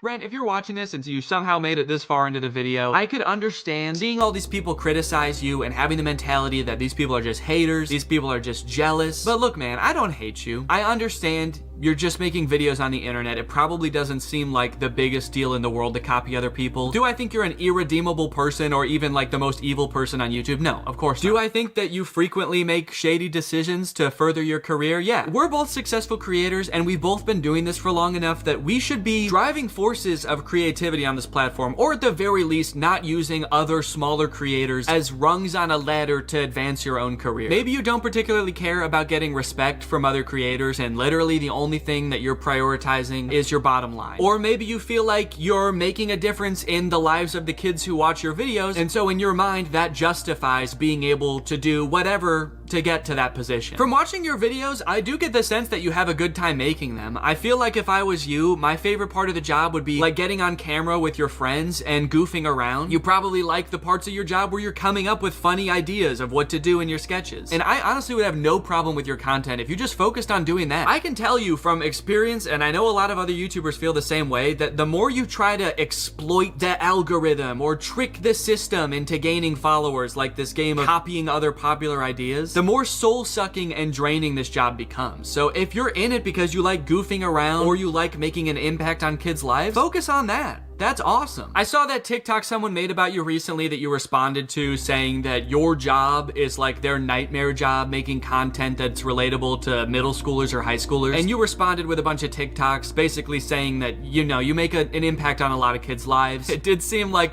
a little bit like you were using the sick kids in those videos to like kind of really drive that point home. It felt a little bit weird to me. But I do disagree with the original TikTok in that I don't think that making content for young people has to be inherently this, you know, shady pursuit. As long as it's actually for kids, which I also think that you've kind of missed the mark on sometimes, and you're not blatantly plagiarizing other people, I don't think there's any problem with that. And I would have so much respect for you if you just like owned that. Having the mentality that it's okay to steal content from other people because you're making such an impact on other people's lives feels to me more like you're patting yourself on the back rather than really trying to make an effort to be like a good creative force in these kids' lives. So look, dude, I think that there's room for you for an awesome path forward. Are you gonna be the guy who stole content from other people and tricked the algorithm and used other creators as pawns all the way to the top? Or are you gonna be the guy that pursued what he loves? Anyways, guys, that's pretty much it. Thank you for watching. After making this video and watching all of that stolen content, I feel like I wanna go like a whole week without watching any content. So thanks for watching.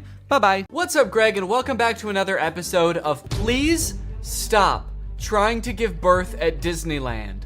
Please. Did you guys know about this? I just found out this is a thing. Women are trying to give birth at Disneyland in order to get a free lifetime pass. Don't do that. As I'm sure you guys are aware, because Disney is such a huge company with so many adoring fans and you know, people love going to Disneyland, there are a ton of like urban legends and lore surrounding the Disney parks. You guys may have heard of some of the more outlandish ones, like there's one that like Walt Disney's head is like frozen and buried somewhere at Disneyland or something, or like it's like Buzz Lightyear's head on the Toy Story ride or something like that. But today I wanted to sort of dive into some of the urban legends surrounding the Disney parks. Mostly the strange things that Disney adults do at the Disney parks. Although some of these things are so weird that I hesitate to call these people Disney adults, some of these things are a little extreme. Kind of feel like I should call them something else. These people are like Disney extremists or something, I don't know. The first one, like I said, women flock to Disneyland to give birth and get a lifetime free ticket, which is such a bad idea on its face. Like, please give birth in a hospital, give birth where there are like medical professionals around and not like a chipmunk. And the worst part of it is obviously this perk is an urban myth and does not exist. This is not a real thing. Laboring women have shown up at Disneyland in the hope that their bub will be born there and get a lifetime free ticket. But guess what? That perk is an urban myth and does not exist. Important to note, this article is Australian. That's why they're calling the baby bub. They're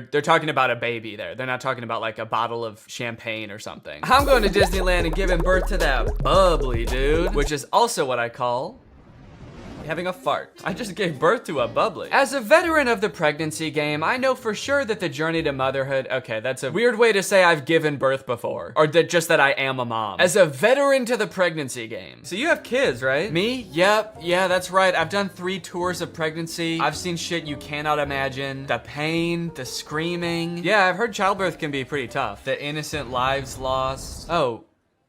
What? The airstrikes. So many civilian casualties. Are we still talking about giving birth? Yes. Laboring women are racing to Disneyland's gates in hopes that if their baby is born there, they will secure their child a lifetime pass. Okay, so the article goes on to describe that there are people that have given birth at Disneyland before, and people have tried to replicate it and give birth at Disneyland, and they've gotten caught, and it hasn't gone well. I do feel like the article is over-exaggerating, though, saying that laboring women are racing to Disneyland's gates. Like, pregnant women have, like, the baby already coming out and they're shoving it back in, like running into Disneyland. There's just like a crowd of angry mothers-to-be banging on the gates in front of Disneyland. Let us in! We must release our spawn! Like making a break to the Pirates of the Caribbean ride to do a water birth. I just feel like they're exaggerating a little bit. I don't know if I would characterize it quite like that. So you're probably wondering how this rumor started. Like, did Disney ever at one point give a lifetime pass to someone whose baby was born at Disneyland? Well, I will let this TikTok explain that. Today in Disney history, the very first Disneyland baby was born. Rosa Salcedo gave birth to a 6-pound,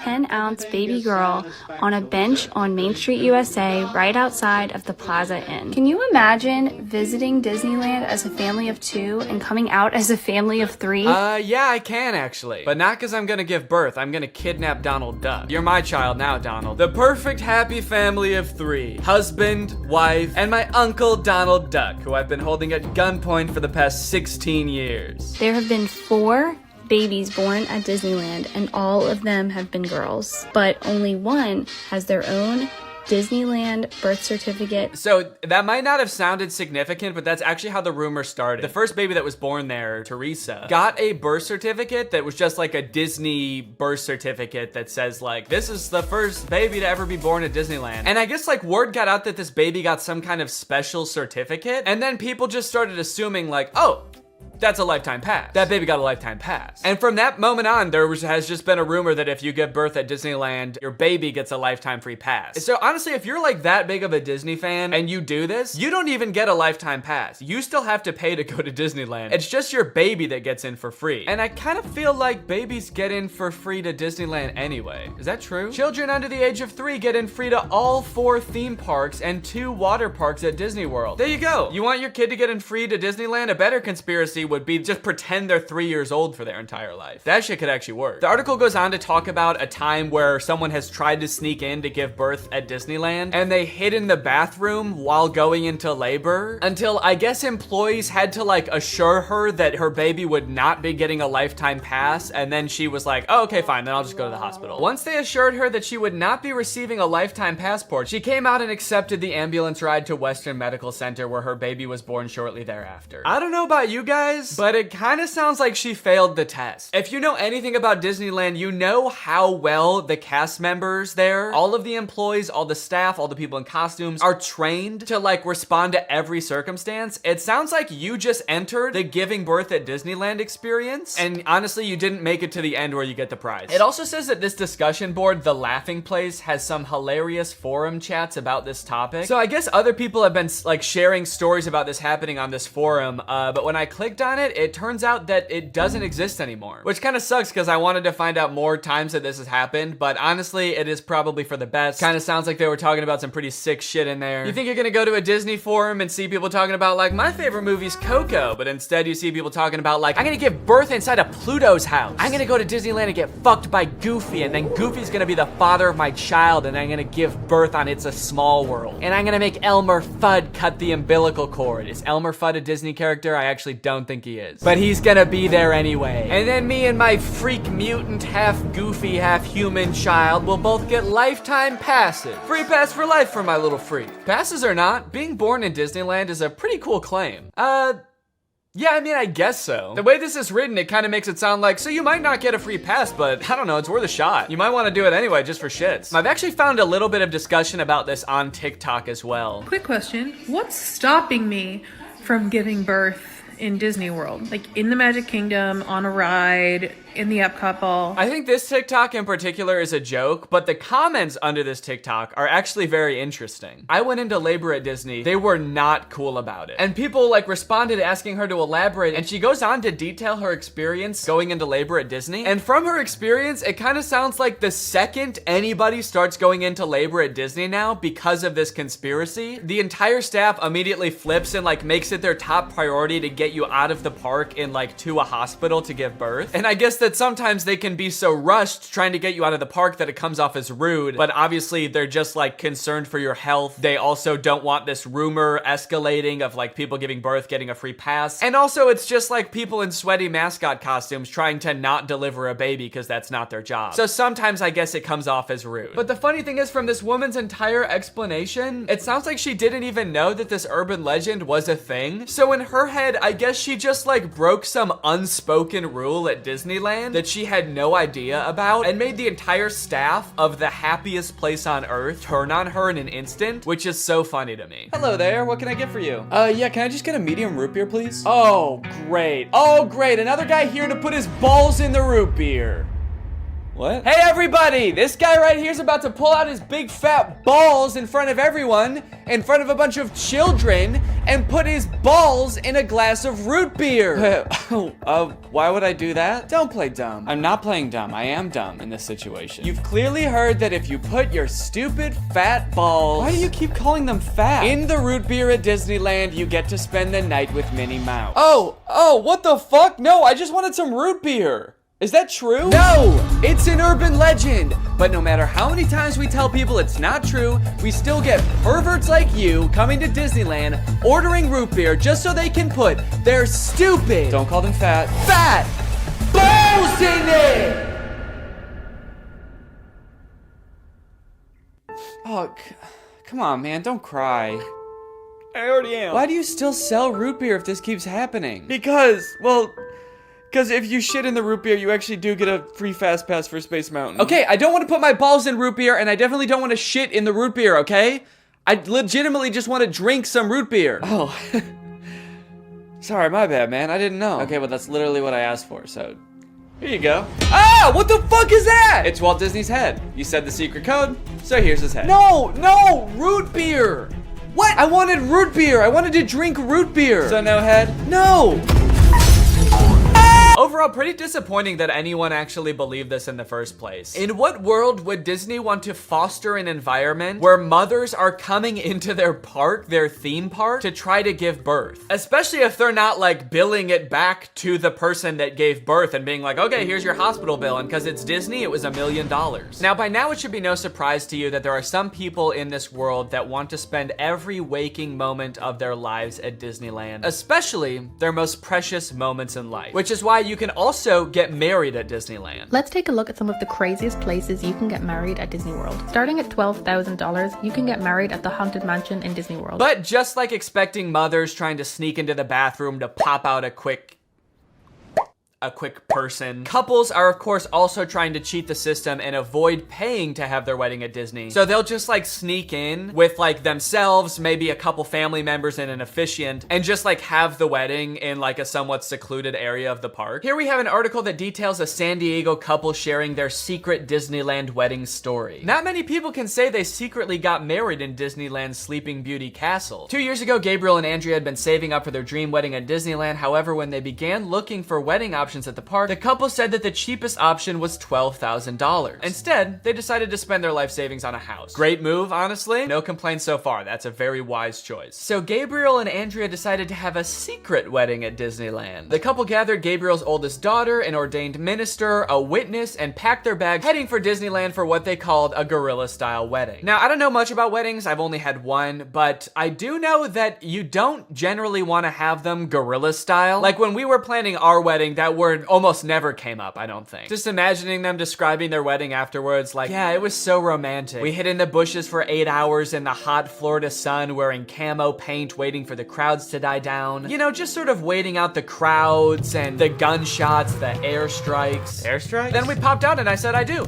Happiest day of my life. Here's my favorite picture of the big day. Now buckle up, because this next urban legend is about to get nasty. Quite literally, this is disgusting. Like I said, the most devoted Disney fans would probably spend forever at Disney if they could, but maybe they can. For years and years, the Haunted Mansion has been the home to an endless supply of Disney myths and legends. But the attraction's most prevalent and persistent rumor is that guests regularly spread the remains of their friends and family inside the ride. This can't be true though, right? It is 100% true. Yes, that is right, and I don't want to bash anybody's final wishes. I know that that's a very personal thing, but spreading human remains in a public place that people are like walking around and touching? Please don't do that. Or you know what, I should say, because I feel bad for people who are just trying to honor their dead relatives' wishes or whatever. If you're alive still and you're watching this video and that's gonna be in your will, please take it out. Don't make people do that on your behalf. Honestly, I am a little relieved that people are sticking to like spreading ashes at least, because there are a lot of different ways to dispose of a body. It was actually my grandpa's greatest wish to be laid to rest at Disney. Oh, that's sweet. You're gonna scatter his ashes around at the park? Not exactly. The Haunted Mansion probably has so much human ashes in it, it's not even funny, said one Disneyland custodian. Blah! That is the nastiest thing. Oh my God. Don't do that. Do not do that.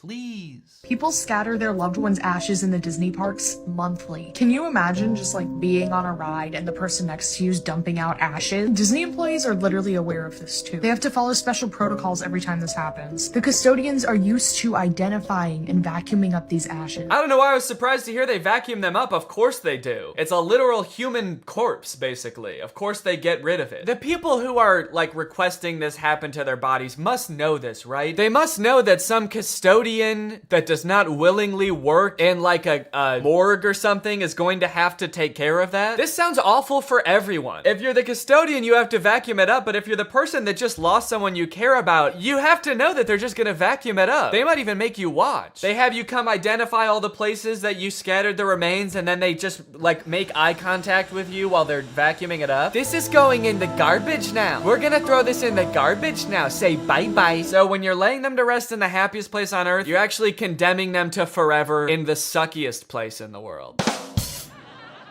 Yes, that is a very funny joke. And people will put them anywhere too. Like flower beds, bushes, the lawn at Magic Kingdom, outside the park gates. Outside the park gates? They'll put this shit anywhere too, you know? Outside the park gates, on the highway on the way home, the McDonald's across the street, Universal Studios, shit anywhere. It doesn't really matter. I feel so bad for the employees that have to deal with this, honestly. That would be so scary. Honestly, even as a patron, you know, I honestly like going to Disneyland every once in a while. I think it's pretty fun. But next time I go, I am going to be terrified that I'm like touching human remains at all times. Especially now knowing that they put them everywhere. I'm gonna be eating a turkey leg and wondering like, is this actually some guy's leg? They're most frequently dispersed around the Haunted Mansion, which is kind of perfect if you ask me. Okay, this girl's actually a little bit too into it. But now this whole ashes thing, which is not really an urban legend, is actually true, has actually spawned urban legends out of it, as you can see here. Have you heard of the legend of the crying boy at the Haunted Mansion in Disneyland? The story goes a mother spread her son's ashes without permission from Disneyland, and you can see him crying as you're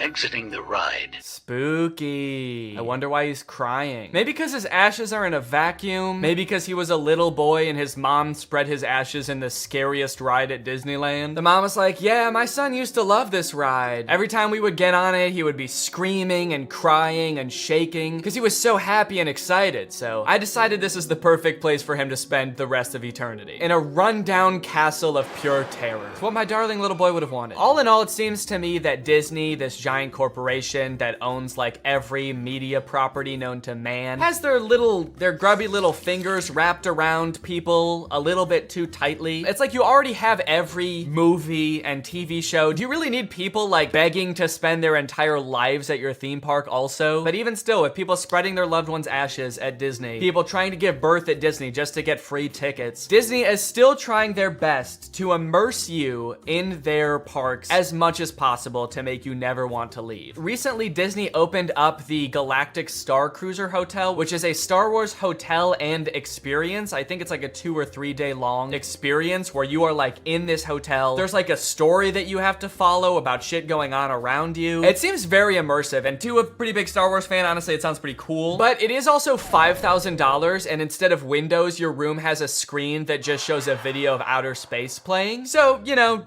just keep that in mind that you might go insane while you're in this place. With no concept of night or day, you just have to adhere to the Star Wars pre-approved activities. There's like stormtroopers patrolling the halls at all times. It's kind of like they wanted to build a Star Wars hotel, but they built a prison instead. I read through some of the Google reviews for this hotel. It's only been open for a little bit, so there's not that much to go off of. And honestly, there are a lot of 5-star reviews of people who seemingly really enjoyed it. I did think that this review was really funny. This person gave it a 1 out of 5, and they said, thought the experience was fun, but not worth the price. There are too many missions to keep track of, and you are always missing something. It kind of seems like they got like too immersed in the story and like started to believe that they really needed to complete these missions. This sounds more like the review of a disgruntled employee that like works on a spaceship. There are too many fucking missions, man. There's too much shit to do. The hyperdrive is gonna fail, and I need to fix that. Not to mention the First Order's breathing down my fucking neck, trying to get me to give away the location of my comrade. This place is fucking stressful. I think my favorite thing I've seen come out of this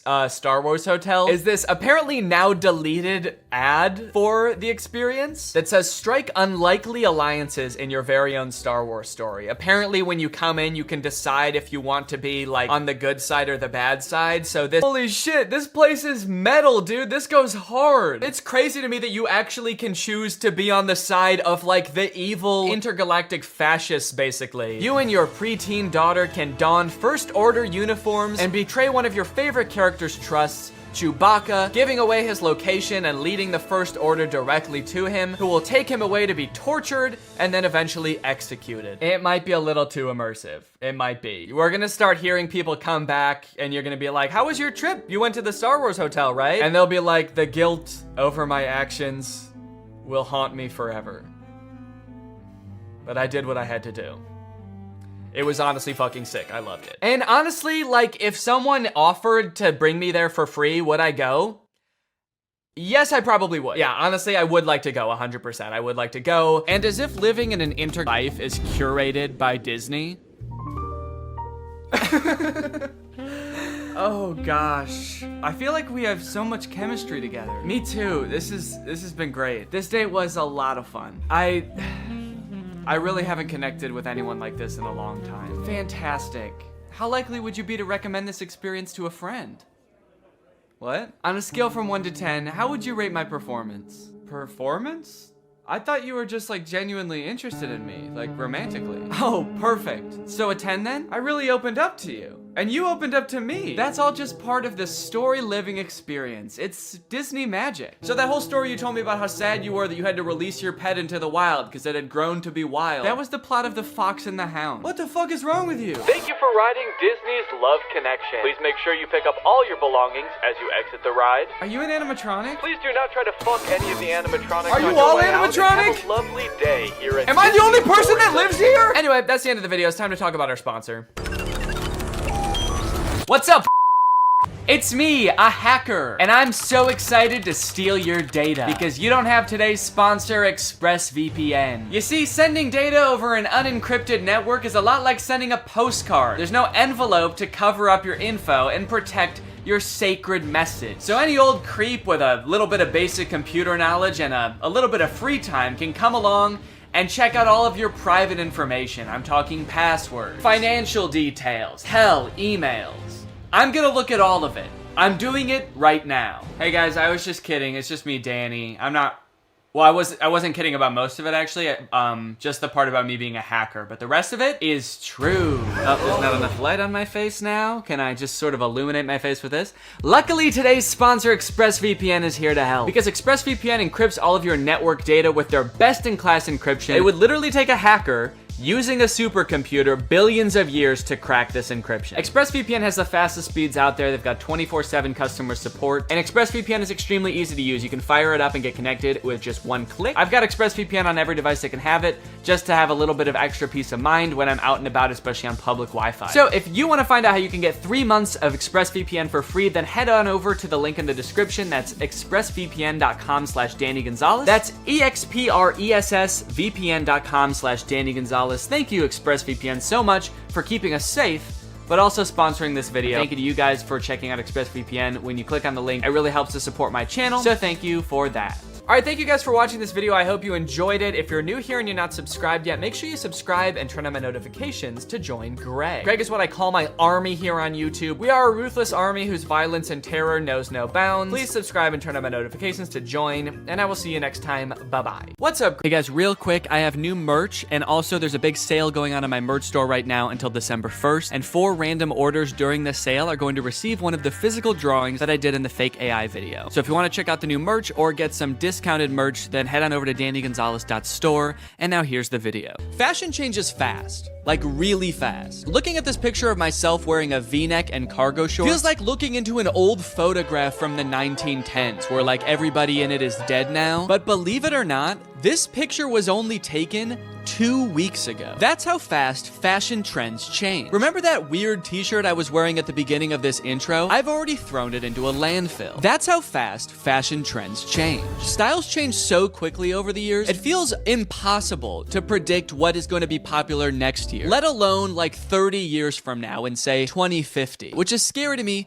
because by then I'm gonna be old, I'm gonna be falling out of style, but luckily some experts think they've already figured it out. I found a few articles claiming to predict what the fashion of the future will look like. And if I can just buy all that stuff now, then I can become the ideal man of the future today. So my goal is to go through each of these 3 articles and craft one outfit based on what each one predicts. That way I can cover all my bases no matter what the future looks like. And then we can decide together which future we would most like to live in.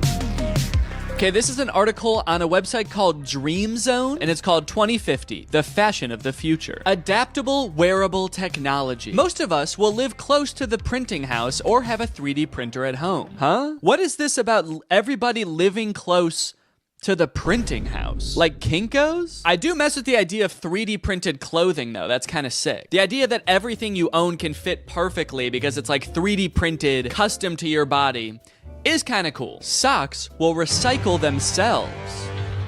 Wearing for a few days and discarding will become a thing of the past. I don't do that currently. Wearing for a few days and then discarding? We don't do that. That's something that you do. You made that up. Fashion trends will not get banned, but it will be made from paper so that everything which is old can be dropped off to domestic recycling. So what I'm getting from this article, 3D printed clothes and recyclable clothes. When I Googled 3D printed clothes, I came across this company called Zellerfield that makes 3D printed shoes specifically designed for your exact feet using scans of your dogs that you send them. They have a bunch of different models of shoe. This one's got a face on it. Actually, it's got 2 faces on it. It's got one on the front and one on the back. Voldemort-ass shoe. Incredible feel, fused 3D lattice with no stitching, glue, or weak points. That actually is kind of cool. So there's no stitching. It's just all assembled basically together. It's all one solid piece. Kind of like a Croc.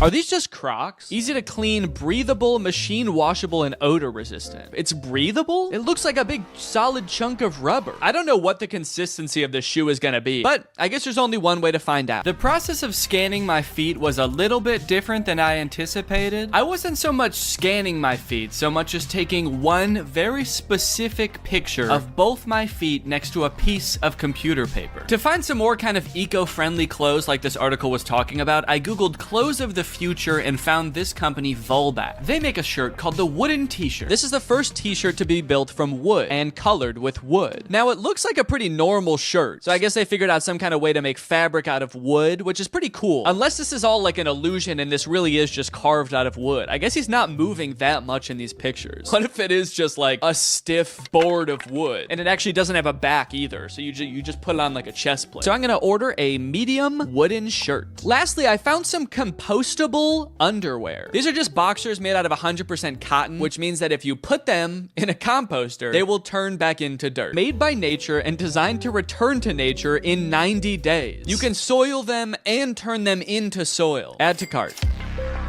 This article, What Will Fashion Be Like 20 Years From Now, is from the BBC, and it introduced me to a pretty interesting concept. The project hints at a future where we will all be able to download content to our clothing viewable through AR glasses and present ourselves differently to everyone around us. So the clothes of the future could be no clothes at all. We're all just wearing like AR glasses, and that's projecting the clothes onto us. I guess this would cut down on clothes waste. A ton of clothing every year is thrown into landfills, but if all the new stylish clothes was digital, there really wouldn't be as much waste. That is, if you don't take into account the AR glasses that we're all going to be wearing, and how a new one will probably come out like every 6 months that have electronic components in them, and then those will be the things ending up in landfills. And also, we do still have to wear some clothes.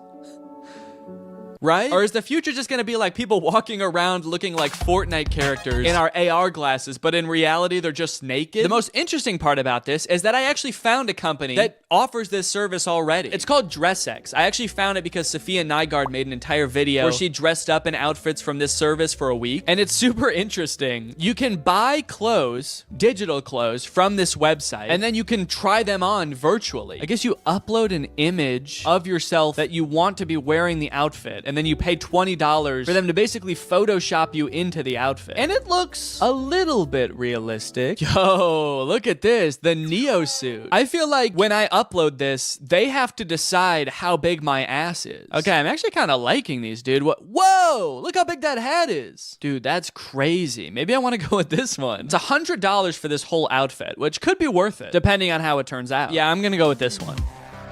This article is called Fashion Trend Predictions. What will clothes look like in 100 years? Fashion in the future might be entirely different to anything we can predict. Okay, so they're basically starting off by being like, we have no clue. Everything in this article is probably wrong. Formulated after the sleek form of smartphones and other tech devices, the fashion industry may be heading towards the use of futuristic looking clothing. Okay, so our fashion in the future will be based on smartphones, which are something that we have today and probably like won't have in the same form 100 years in the future. Also, that sounds terrible. I don't want to dress like my phone. I'm all metal and gray. I have a giant speaker right here and a giant microphone down there. Okay, this one also says clothing designed for VR glasses. So I'm thinking VR glasses are gonna be a big thing in the future as well. So maybe I should incorporate that into this outfit too. I mean, I guess glasses with like a camera on them does kind of correspond to the whole smartphone theme. The use of artificial intelligence in the fashion industry may end up having the ability for clothing to change colors, temperature, and size. Wait, doesn't that already exist? I swear I've bought a shirt from like a gift shop on vacation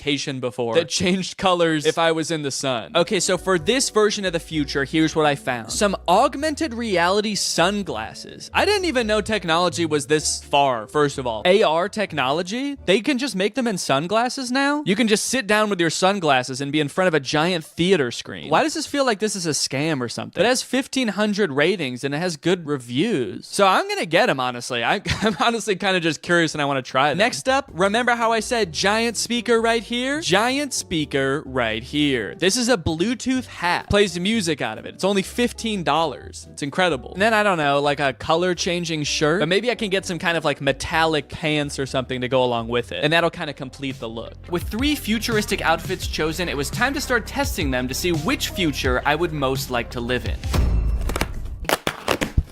Here we go. This is the hat. Warning, to avoid danger of suffocation, please keep this bag away from babies and children. When you take the hat out of the bag, there should also be a warning. It should be like, now don't use this hat near anyone else. Don't use this in public around any other people. It's gonna weird them out. It's also gonna be super annoying. My initial impression of a lot of these products was not great.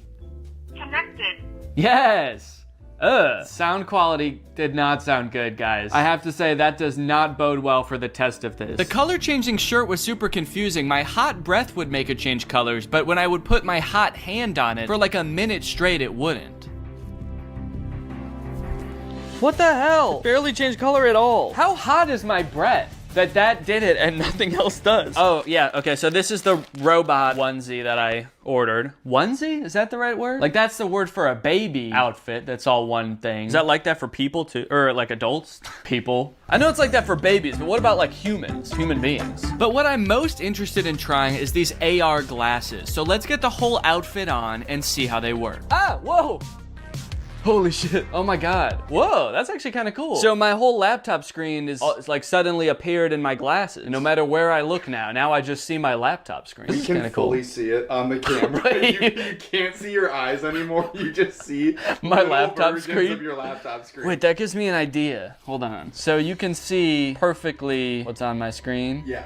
Interesting. Okay. How do I look?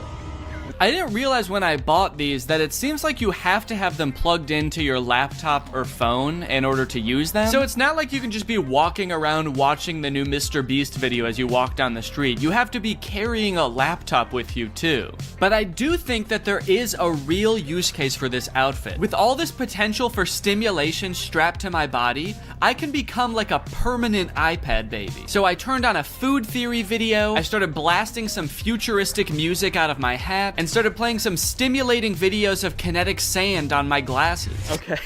Oh, this is crazy. The image of the kinetic sand is way bigger than the TV. So there's like a one TV with matte pad on it, and then a way bigger translucent TV with kinetic sand playing. I can't really imagine a use case for these glasses. It's pretty awful, actually. So much stimulation that everywhere I look, all I see is kinetic sand being cut. And it's also kind of making me nauseous. So I think I'm gonna go get some water. Luckily, today's video is sponsored by Aira, which is a great and unique way to meet your daily water requirements. You see, guys, while you just fill up your Aira with regular old tap water that your government provides for you, when you put on a scent pod and you activate it like so, pop it right into place, suddenly the water has taste to it. And I'm talking good taste. This scent pod I got on here is raspberry lemon. So when I drink through my Aira, air travels into the scent pod, out through the nozzle, and into my mouth, creating a flavor experience like I'm actually drinking something flavored like raspberry lemon. But it's not actually adding any chemicals to the water. I like this because I like drinking a lot of water, but sometimes water can be a little bit boring. I want to spice it up with a little bit of flavor, but I don't like adding in chemicals, sweeteners, artificial sweeteners to my drinks. This doesn't add in anything, it just adds in scent. It's science, and it just seems like you're tasting raspberry lemon, which is a pretty good flavor. And guys, it's the season of giving, so what better time to give a family member or a loved one a gift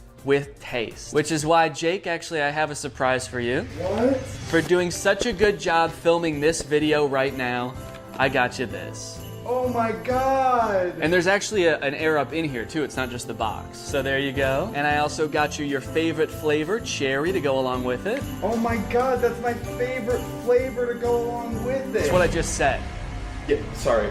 Air Up is a great gift for anyone who likes to drink water, which is everybody because you need water to survive. And from November 20th to the 27th, you can save up to 40% on all orders. That's because they've got Black Friday and Cyber Monday deals going on right now, and it is their biggest sale ever. So if you want to check it out and get a family or friend or a loved one a gift with taste this year, click the link in the description, get up to 40% off on all orders. And now,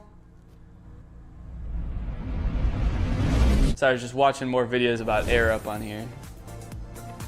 So cool. Thanks to Air Up for sponsoring this video. Now back to the video.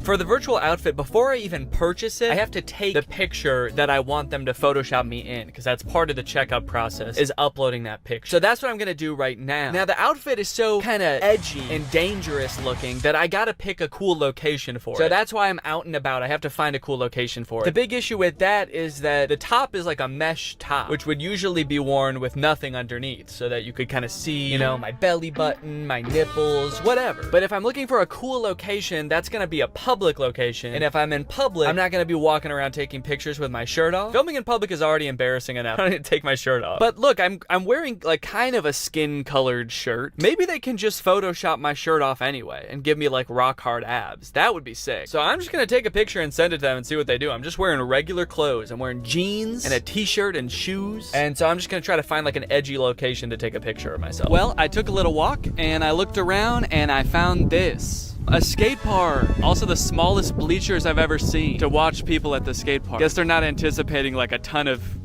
spectators at this skate park. It's actually kind of sad. Yeah, only 4 people are gonna be watching you at a time here, man. All right, don't get too excited. So I think this is about as edgy as it gets, really. I think I can kind of be leaned up against the fence here, contemplating my life. The description on the website also said that this outfit is supposed to represent like a post-apocalyptic Nordic archipelago or something. An archipelago is like a cluster of islands, and I don't know if anything quite exemplifies a dystopian archipelago quite like a skate park. So let's take this picture. There's also people on the roof behind me. I hope they're not watching me film this. Are they watching me? It took me a little bit to figure out exactly what kind of person wears this outfit, but after a few pictures, I think I figured it out. And once I got the picture I desired, I sent it to DressX, and within 2 business days, I had my finished photo. Okay, let's go ahead and see this photo. This link looks unusual. Are you sure you trust the link before you open it? What do you mean unusual? Seems like a pretty normal link to me. Do you think Google Chrome can see the photo? You're not gonna want to open this picture, dude. The picture in this link looks very unusual. Okay, very, very interesting. I like it. I like it a lot. This is...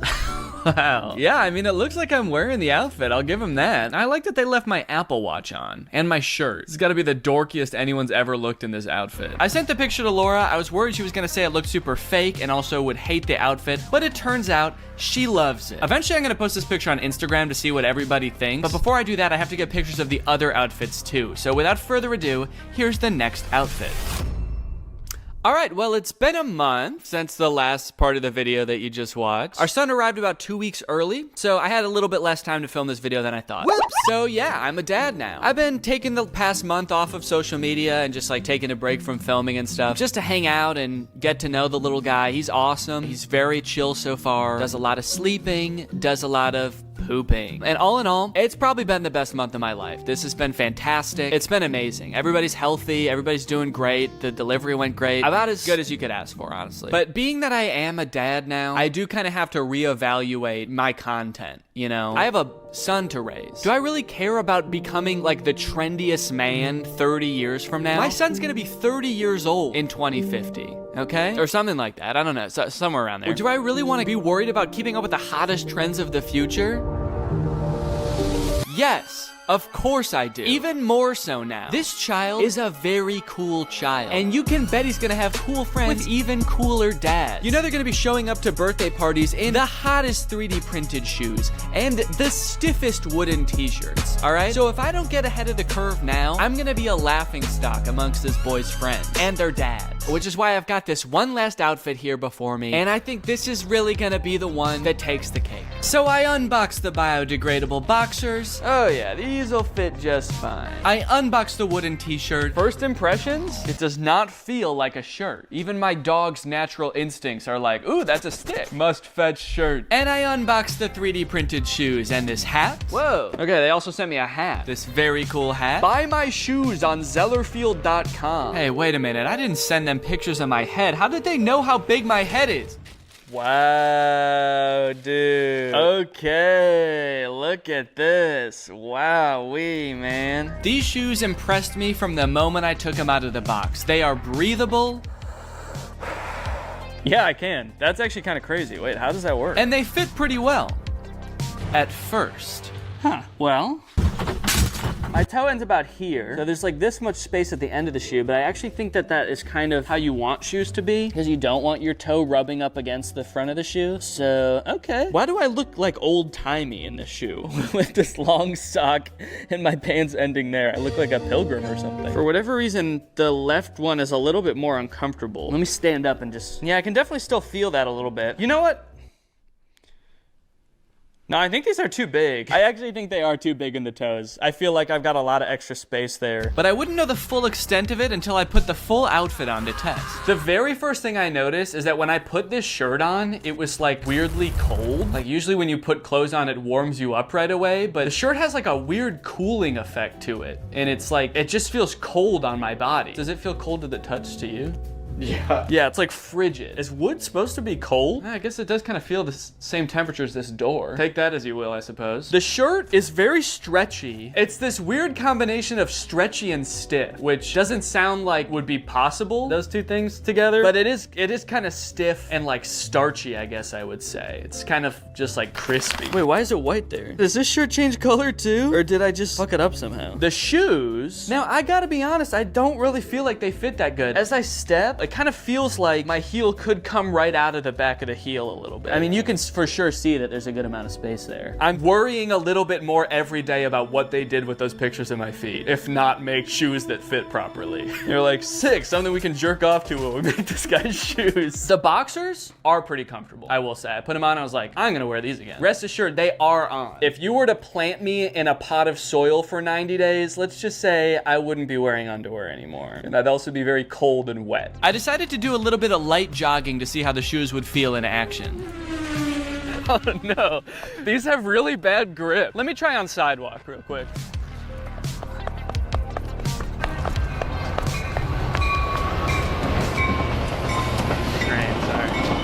Let's see if I can race it.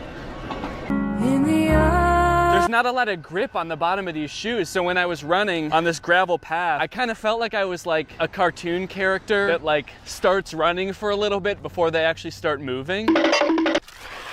I will say that the issues with the fit are still ringing true. These feel very loose, especially on the heel, which when you're running is not what you want. They look like clogs. They look like old wooden Dutch clogs that they would wear in the old days. It looks like someone painted them blue, honestly, and put a face on them for some reason. Shirt hasn't gotten any warmer. It is cold outside. It's only 50 degrees out right now, so, you know, I guess I didn't expect it really to warm up, but it's cold to the touch. Like every time I touch the sides of my body with my arms, I'm like, ugh, and that's no way. You shouldn't feel like that when you touch your own body. Boxers still feel good, honestly. If I shit myself right now, I'd have no problems taking them off and just planting them right there. Maybe come back in 20 years and see a beautiful oak tree in its place. That joke's only funny if you know that I eat a lot of oak seeds. Yeah, I guess that's really all there is to this outfit. So guess I'm gonna go hit the dusty trail.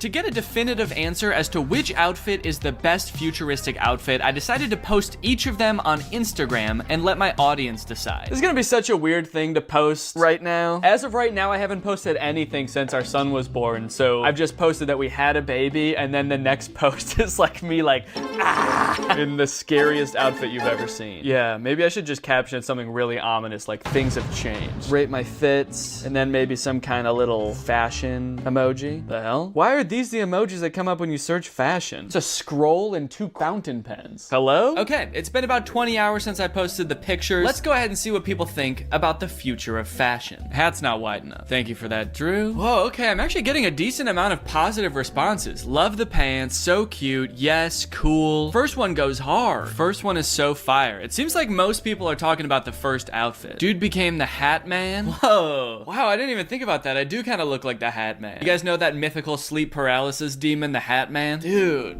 I've always wanted to be the Hat Man. This is awesome. I can't wait to start appearing in people's dreams like this. This is gonna be so cool. This is the only comment I've seen so far wondering if the first outfit is fake. Is that Dress X I see? So this person knows that Dress X exists and they think this might be a Dress X outfit. Good eye. This person must study the Dress X catalog religiously. The robot leggings are a 6 out of 10, the hat and heels 8. All right, guys, well, I think my intuitions might have been right. I was kind of feeling like the virtual clothes would be the way of the future, and it looks like I was right. From now on, I'm only gonna be wearing virtual clothes.